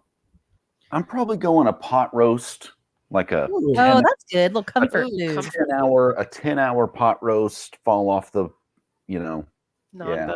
I told Jared. I think I'd throw him for a loop. I think I'd order the lobster and the shrimp and the crab legs Oh and shit! some Right, clams. And if just- she's managed to keep that allergy a secret, they won't fucking kill her. Because if she's not You're gonna kill yourself. they won't execute you if you're in poor health. So if she has an allergic reaction to shellfish, she's fucking going to the infirmary. And then you survive it. Your next last meal is going to be the same. Yeah, exactly. And so you just keep it going. Keep it going. Yeah, Otherwise, probably they like hate Japanese this food. one weird trick. Oh man, Do they have to make Brilliant. it? Can I just be like, can my mom bring me something? Like, Absolutely. like, can What that would be you a have thing? your mom make? Chicken and dumplings for Oh, sure. absolutely. yeah, that Same. would be good too. For like a really good chili with like a shitload of saltine crackers. I would maybe want something that would give me like crazy, terrible diarrhea. I so was that- just thinking that with the chili, like just chili with Just a Chipotle. bottle of fucking Frank's Red Hot sauce in it, and just- then when they zap me, You and just it all shit just everywhere. So they have a lot of cleanup. Like, Yes. joke's on you, asshole. oh, you're gonna remember me for a while up in Yeah. here. Yeah, What's okay? Do you think they put them in diapers? Probably. I think they do. Yeah, I think all of those prepper. I mean, I think pretty much it's all. They don't just hose you off after. Like, No, I think we've watched a movie where it's pretty real and intense. I can't remember what it was. Ernest goes to. Oh camp. no, I know what it was. Ernest goes to death camp. I was watching. I started watching when I love had those COVID, but I'll go back to it. It was the governor of something town, and it's got Hawkeye in it. okay, it's not it's Mayor. There's two of them. There's Mayor of the one that won all the Emmys. No, this is Governor of Kingstown. That's what this is. Lords of Mayor of Dogtown. Kingstown. I think it's Because you're right, Casey. There's Mayor of Easttown. That's Kate Winslet and then also. This and is this is governor- Mayor of Kingstown. This is That's right. Governor. No, I looking think at it it's right now. Mayor. I think it's Mayor of Kingstown That- with both Coach that Carter. website is wrong. Who's Coach Carter? Coach Carter's in it, and the other guy from Oh, a you lot of must- the action movies. You must not have watched it. No. Mayor of Kingstown. Yeah, that's what I was like. I wanted to watch that. He's like, I told you to. I was like, oh no, I wanted to watch Mayor of Easttown or something like that. Mayor. Yeah, but M-A-E-R or something. Yes, it's Like John Mayer? M-A-R-E. No, that's Mayor. Your body is you're a right. wonderland. You need to John watch Mayer's Mayor of Easttown. It's M-A-R-E, and it's Kate Winslet. Okay. Her character's name is Mare. Oh, okay, got it. Man, God No, damn it. it's not Sarah Jessica Parker. Oh, it is Kate Winslet. no. Roadhouse. My favorite. Wow. Goodness gracious. Her work in Secretariat was Man. unparalleled. Award winning. My And God. Seabiscuit, I mean, come Like on. when Rich used to I talk was- about Julia Roberts' fish mouth. Oh man. Yeah, I don't get it. I think Julia Roberts is real pretty. Secretariat. I was on glue the entire time. Glue. On glue. She was sniffing glue. That's what I meant. No, like sniffing horses. glue. Horse glue. No, I get it, but I'm like Horses. glued to your seat. Glued to my seat. Got it. All right. So here we go, guys. I mean, we're kind of at the end of everything here. The cowboy is sort of bidding farewell to his place, and she finds out that this execution went through. And funnily enough, I mean, when the cowboy figures out that they have the tape, he doesn't do anything to stop him. He had to have been thinking, you're fucked anyway. There's no, what are you going to do with this tape? Run up to the fucking stage and go, hey, I've got this tape that, they're just going to be like, Yeah, what do you think if shut up, if dummy. she did get there in time? You think they would have been like, hold? No, what's in time? It's 6:00. That's it. Well, what if she got there at like 5:55? Do you think they would have actually been like, retrieve the I VCR? don't think so. I think once that Supreme Court thing comes in and the governor doesn't offer a pardon, Yeah, that's just the pushy push of the deathy death. that's just the shitty shit of the pantsy pants. All right. So the lawyer with the case in the airport, that's when that's the confirmation that he is obviously involved in this whole thing. You I'm guys not are- sure that I needed to know at least 8 times throughout the course of the movie that the car's check engine light was on. Mm-hmm. It was a lot. Okay, yes, you know what? You could have done none of that, but cars break down all the time, and you I could think it would have been more impactful if they had just done it once. One time. And then you remember, oh fuck, I totally forgot about That's that. it. They could have done it with just the first scene. Yeah, I feel like this and movie not had any fucking car trouble the whole time. It's just like that thing happens there, and then it comes back. Yeah, and it comes back. I agree. But yeah, you're like, okay, clearly your car is going to break down. Like, because after the This is what I mean about the heavy-handedness of this movie. It's not just like every single scene ends with, and also the death penalty is bad. Yeah, go ahead. But it's just like those types of things, all the subtlety of a sledgehammer in some areas. Well, this right here actually says, this is from the Federation of Directors of LA. It says, actually, had he not done this whole car thing, he would probably still be directing in Hollywood. Yeah, that sounds right. So they literally, and they, like a lot of those people said that, and they came in and they were just like, look, this is the big mistake that he made. I mean, it wasn't a bad movie and the acting was fine. It was actually directed great. Just stop with the car breaking down. It was all about thing. the Ford Taurus. Well, maybe if we got together, maybe we could get him to direct another movie here in the next couple of years. I can give him a solid $25, for his funding. Is he dead? Oh. This just in. She used the gloves to keep her fingerprints off the tape and bag. Then she put them back on the dish rack. Guys, I'm running this whole fucking thing myself. Sorry.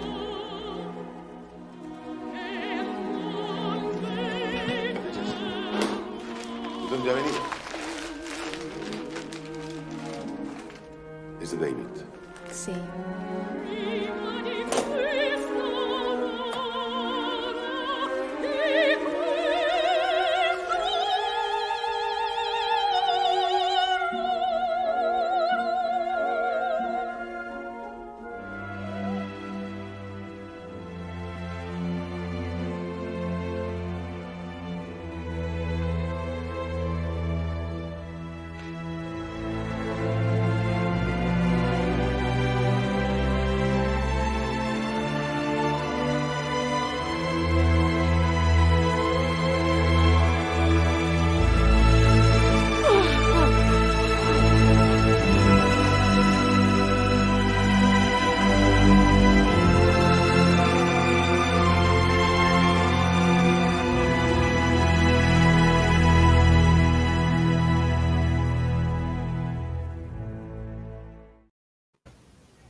Yeah, it's a shame that guy got Me Too'd, got canceled or whatever. Oh, that's right. He did he get Me Too'd by a 15-year-old boy? 17-year-old. Yeah, he's a noted sex pervert.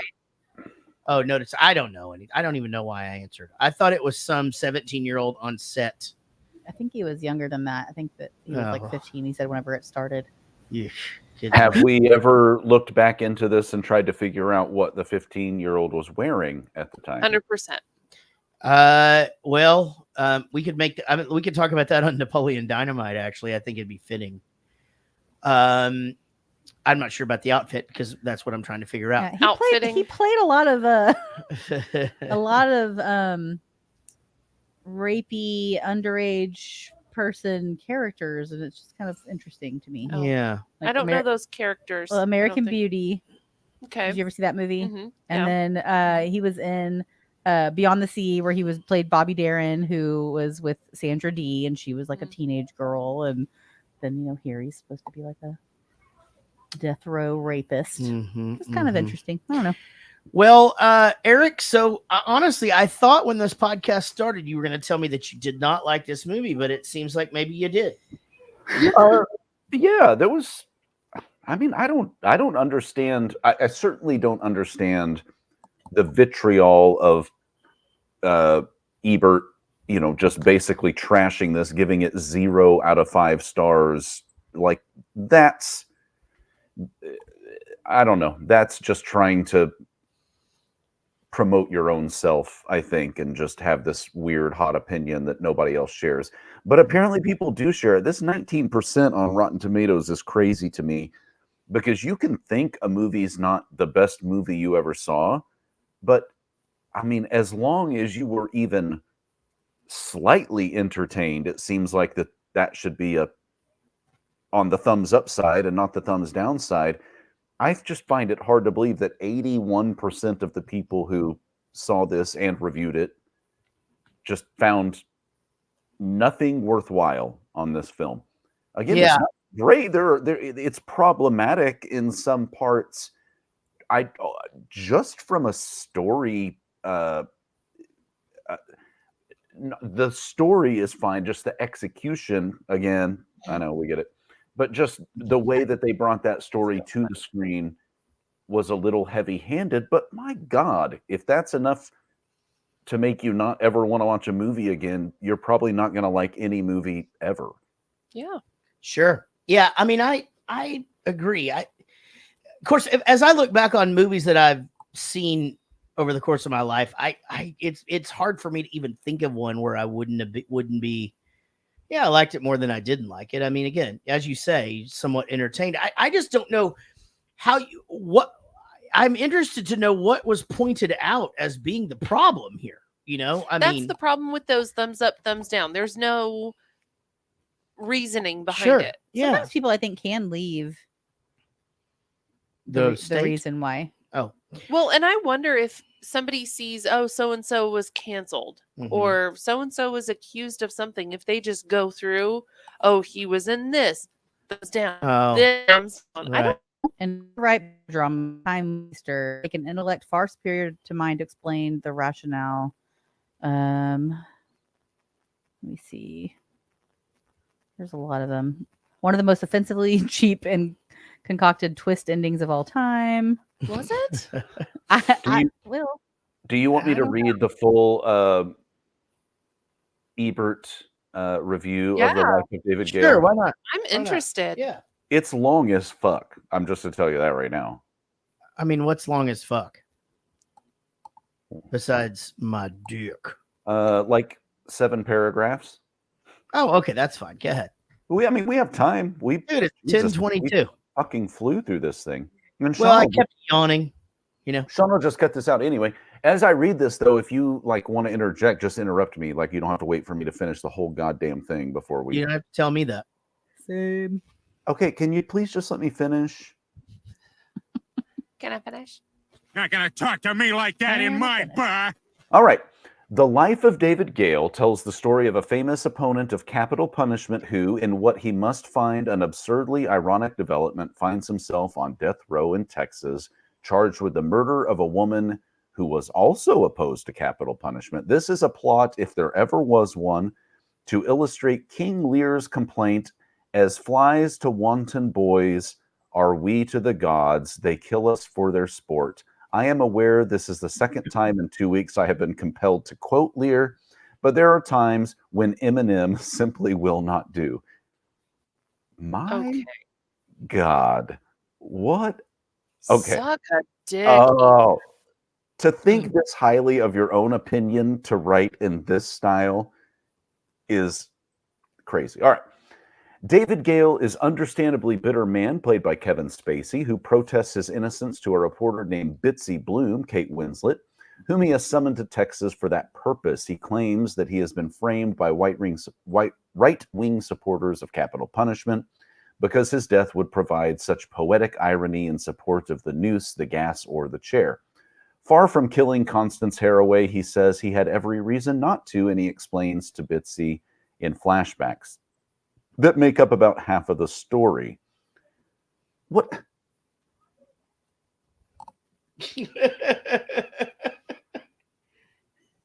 Okay, I'm going to skip this because he's just talking about the movie. So here we go. Let's just get to this.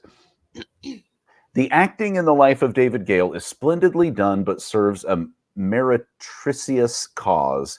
The direction is by the British director Alan Parker, who at one point had never made a movie I wholly disapproved of. Now has he ever. The secrets of the plot must remain unrevealed by me, so that you can be offended by them yourself. But let it be said, this movie is about as corrupt, intellectually bankrupt, and morally dishonest as it could possibly be without David Gale actually hiring himself out as a joker at the court of Saddam Hussein. Good gravy.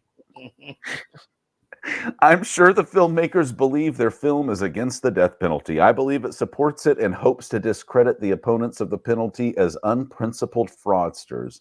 What I do not understand is the final revelation of the videotape. Surely David Gale knows that Bitsy Bloom cannot keep it private without violating the ethics of journalism and sacrificing the biggest story of a career. So it serves no functional purpose except to give a cheap thrill to the audience slack jaws.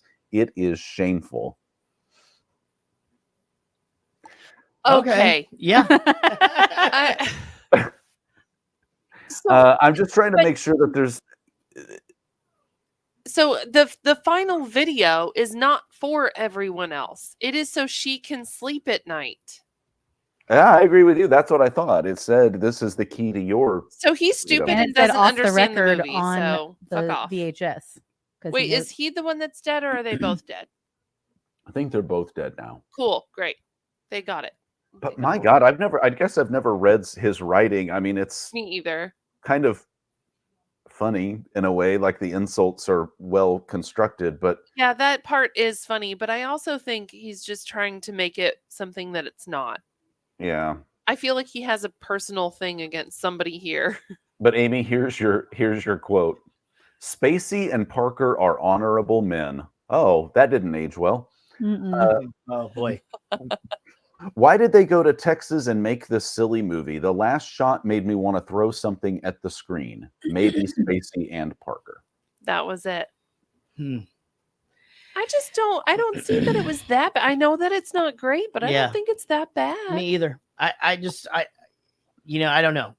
It's funny that people get paid to have an opinion Paid for their opinion. about somebody else's art, which is all subjective anyway. It's a tough thing, you know. I mean, I am in my job. You know, I deal with critics, and you know, it's not always great. Most of the time, it's not actually. And you know, it fucking sucks. You know, but you just kind of move on. I don't even know if that even has anything to do with anything. I'm fucking still sitting here just going, this movie is not that bad. I don't. And look, I'm the first one to dump on movies that I think are terrible, but this was fine. Yeah. I remember getting done with this and going, yeah, you know, with some minor fixes to some of the story. We didn't have it figured out until close to the end. I mean, yes. you do okay. I'll let you give your synopsis. Okay. Yeah, I think that 19% is outrageous. I think that I liked this movie more than I didn't like it. I think that if Rotten Tomatoes had said 33% or had said 64%, I probably would have just bought it. Same. Yeah. Same. Anywhere in between there, I think I would have been like, okay, like, but 19 is great. Putting it right next to Dude, Where's My Car is kind of fucking crazy. Right. Yeah, I think there's some insane predictability to it. Like I did not get like some crazy twist ending feeling, which I think is what they were trying to do. And I think that it is because I think that they just gave too much through the movie, you know? Like I think by the third time I saw Constance, I was just like, she fucking did it. Like she did it. In my head, and then further on, I'm like, she did it for the cause. And the truck guy, he's the one that's sending the tape. Like it's for sure. Like I was honestly more surprised that there wasn't a bigger twist. Like I felt like they were trying to like lead you one way, and there was going to be like something huge at the end. And then I don't feel like that was what I felt. But I liked the movie. I actually said in there like, God, it sucks that Kevin Spacey is canceled because he's a great actor. God, Kate Winslet is a great actor. Like I really didn't. I enjoyed it. I thought it didn't feel long. No, it didn't actually. No. What yeah, I think that I think it makes you think. You know, even though it didn't, surprise me a ton, it still made me like think. I mean, the whole death penalty thing is obviously a topic that is so. I mean, I don't even know how to like word it. It is touchy because it could go. It's such a weird thing. I think it's so off limits to a lot of people just because it's questions your own morality, right? Like, yeah, of course, I don't think killing people is right. I think that this is wrong. But then again, if you fucking did something to my child, fucking off with your head. Like, it's such a weird thing that people have to and I'm glad we didn't get into all that. I was hoping we wouldn't because, we like to keep it light.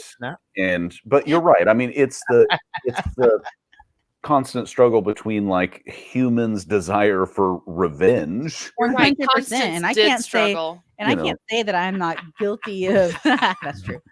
I can't say that I'm not guilty of those thoughts. We watch a lot of true crime things, like fuck them, like bye, Yeah. like, you know. But I get it that it's also you can't say you can kill people here, but not here, and you can do this. Like I said in this thing, I'm not gonna get like way into it, but like, you know, I think that saying that it's okay and not murder, it's just to kill somebody because of a crime, but like an assisted suicide for somebody that is like really, really terminally ill and suffering. Like we put dogs out of their misery so that they have quality of life things, but we don't do it for humans, but we kill people when they're in prisons. I don't know. It's just such a touchy thing. So it did make me think, and I think that's good. I enjoyed the movie. And well, and that was the whole point, right? Was that Amy's teacher said, you know, you don't have to do a paper, you don't have to do an assignment, you just have to think about it, and you know, and that's up.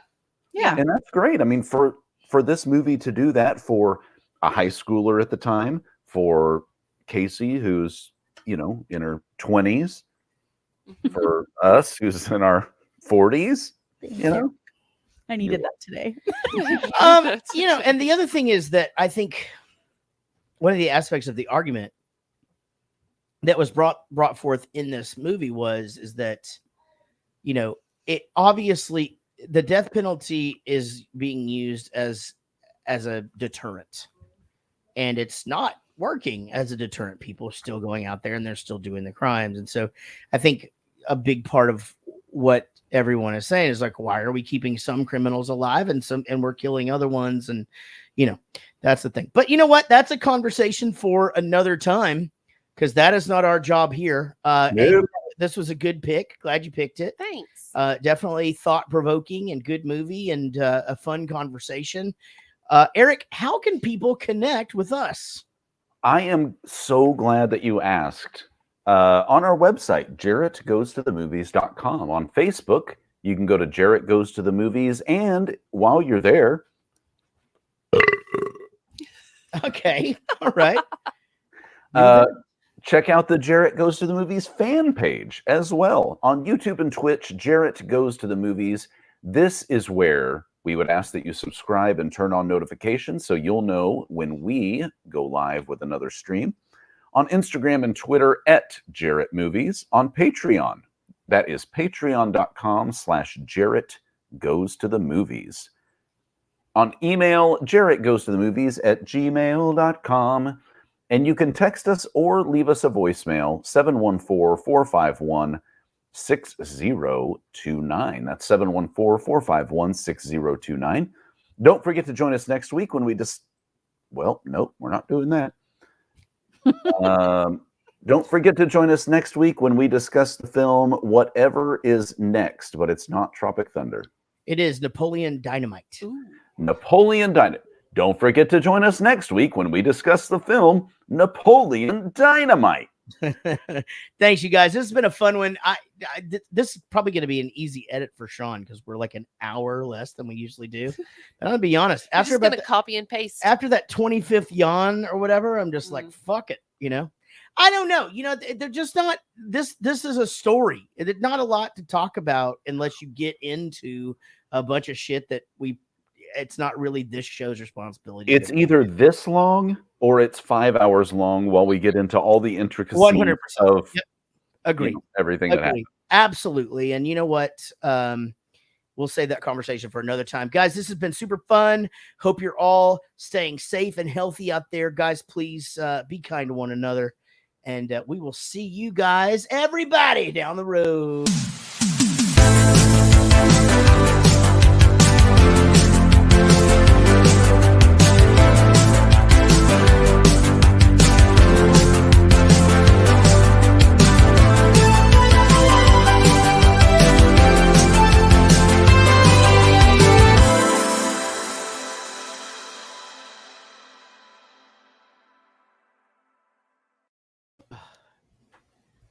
Good one.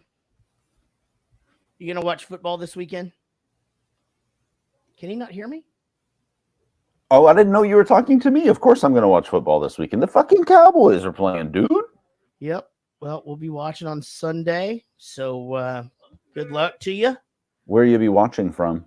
I'm going to watch here at the Casa. A little bit too cold to go over to Dennis's. So I think they're going to come over here. And because my parents won't let you in their house. It's a very interesting situation. Yeah, I'm not allowed to go in their house. They have really great seating. They just refuse to like let people in the house. Because they can't leave if you're in there. Yeah, good point. That's true. That's a very good point. All right, man. Well, I'll be texting you, and we'll see you Monday. All right. Love you guys. Love you, brother. Bye. See you. Bye. Bye.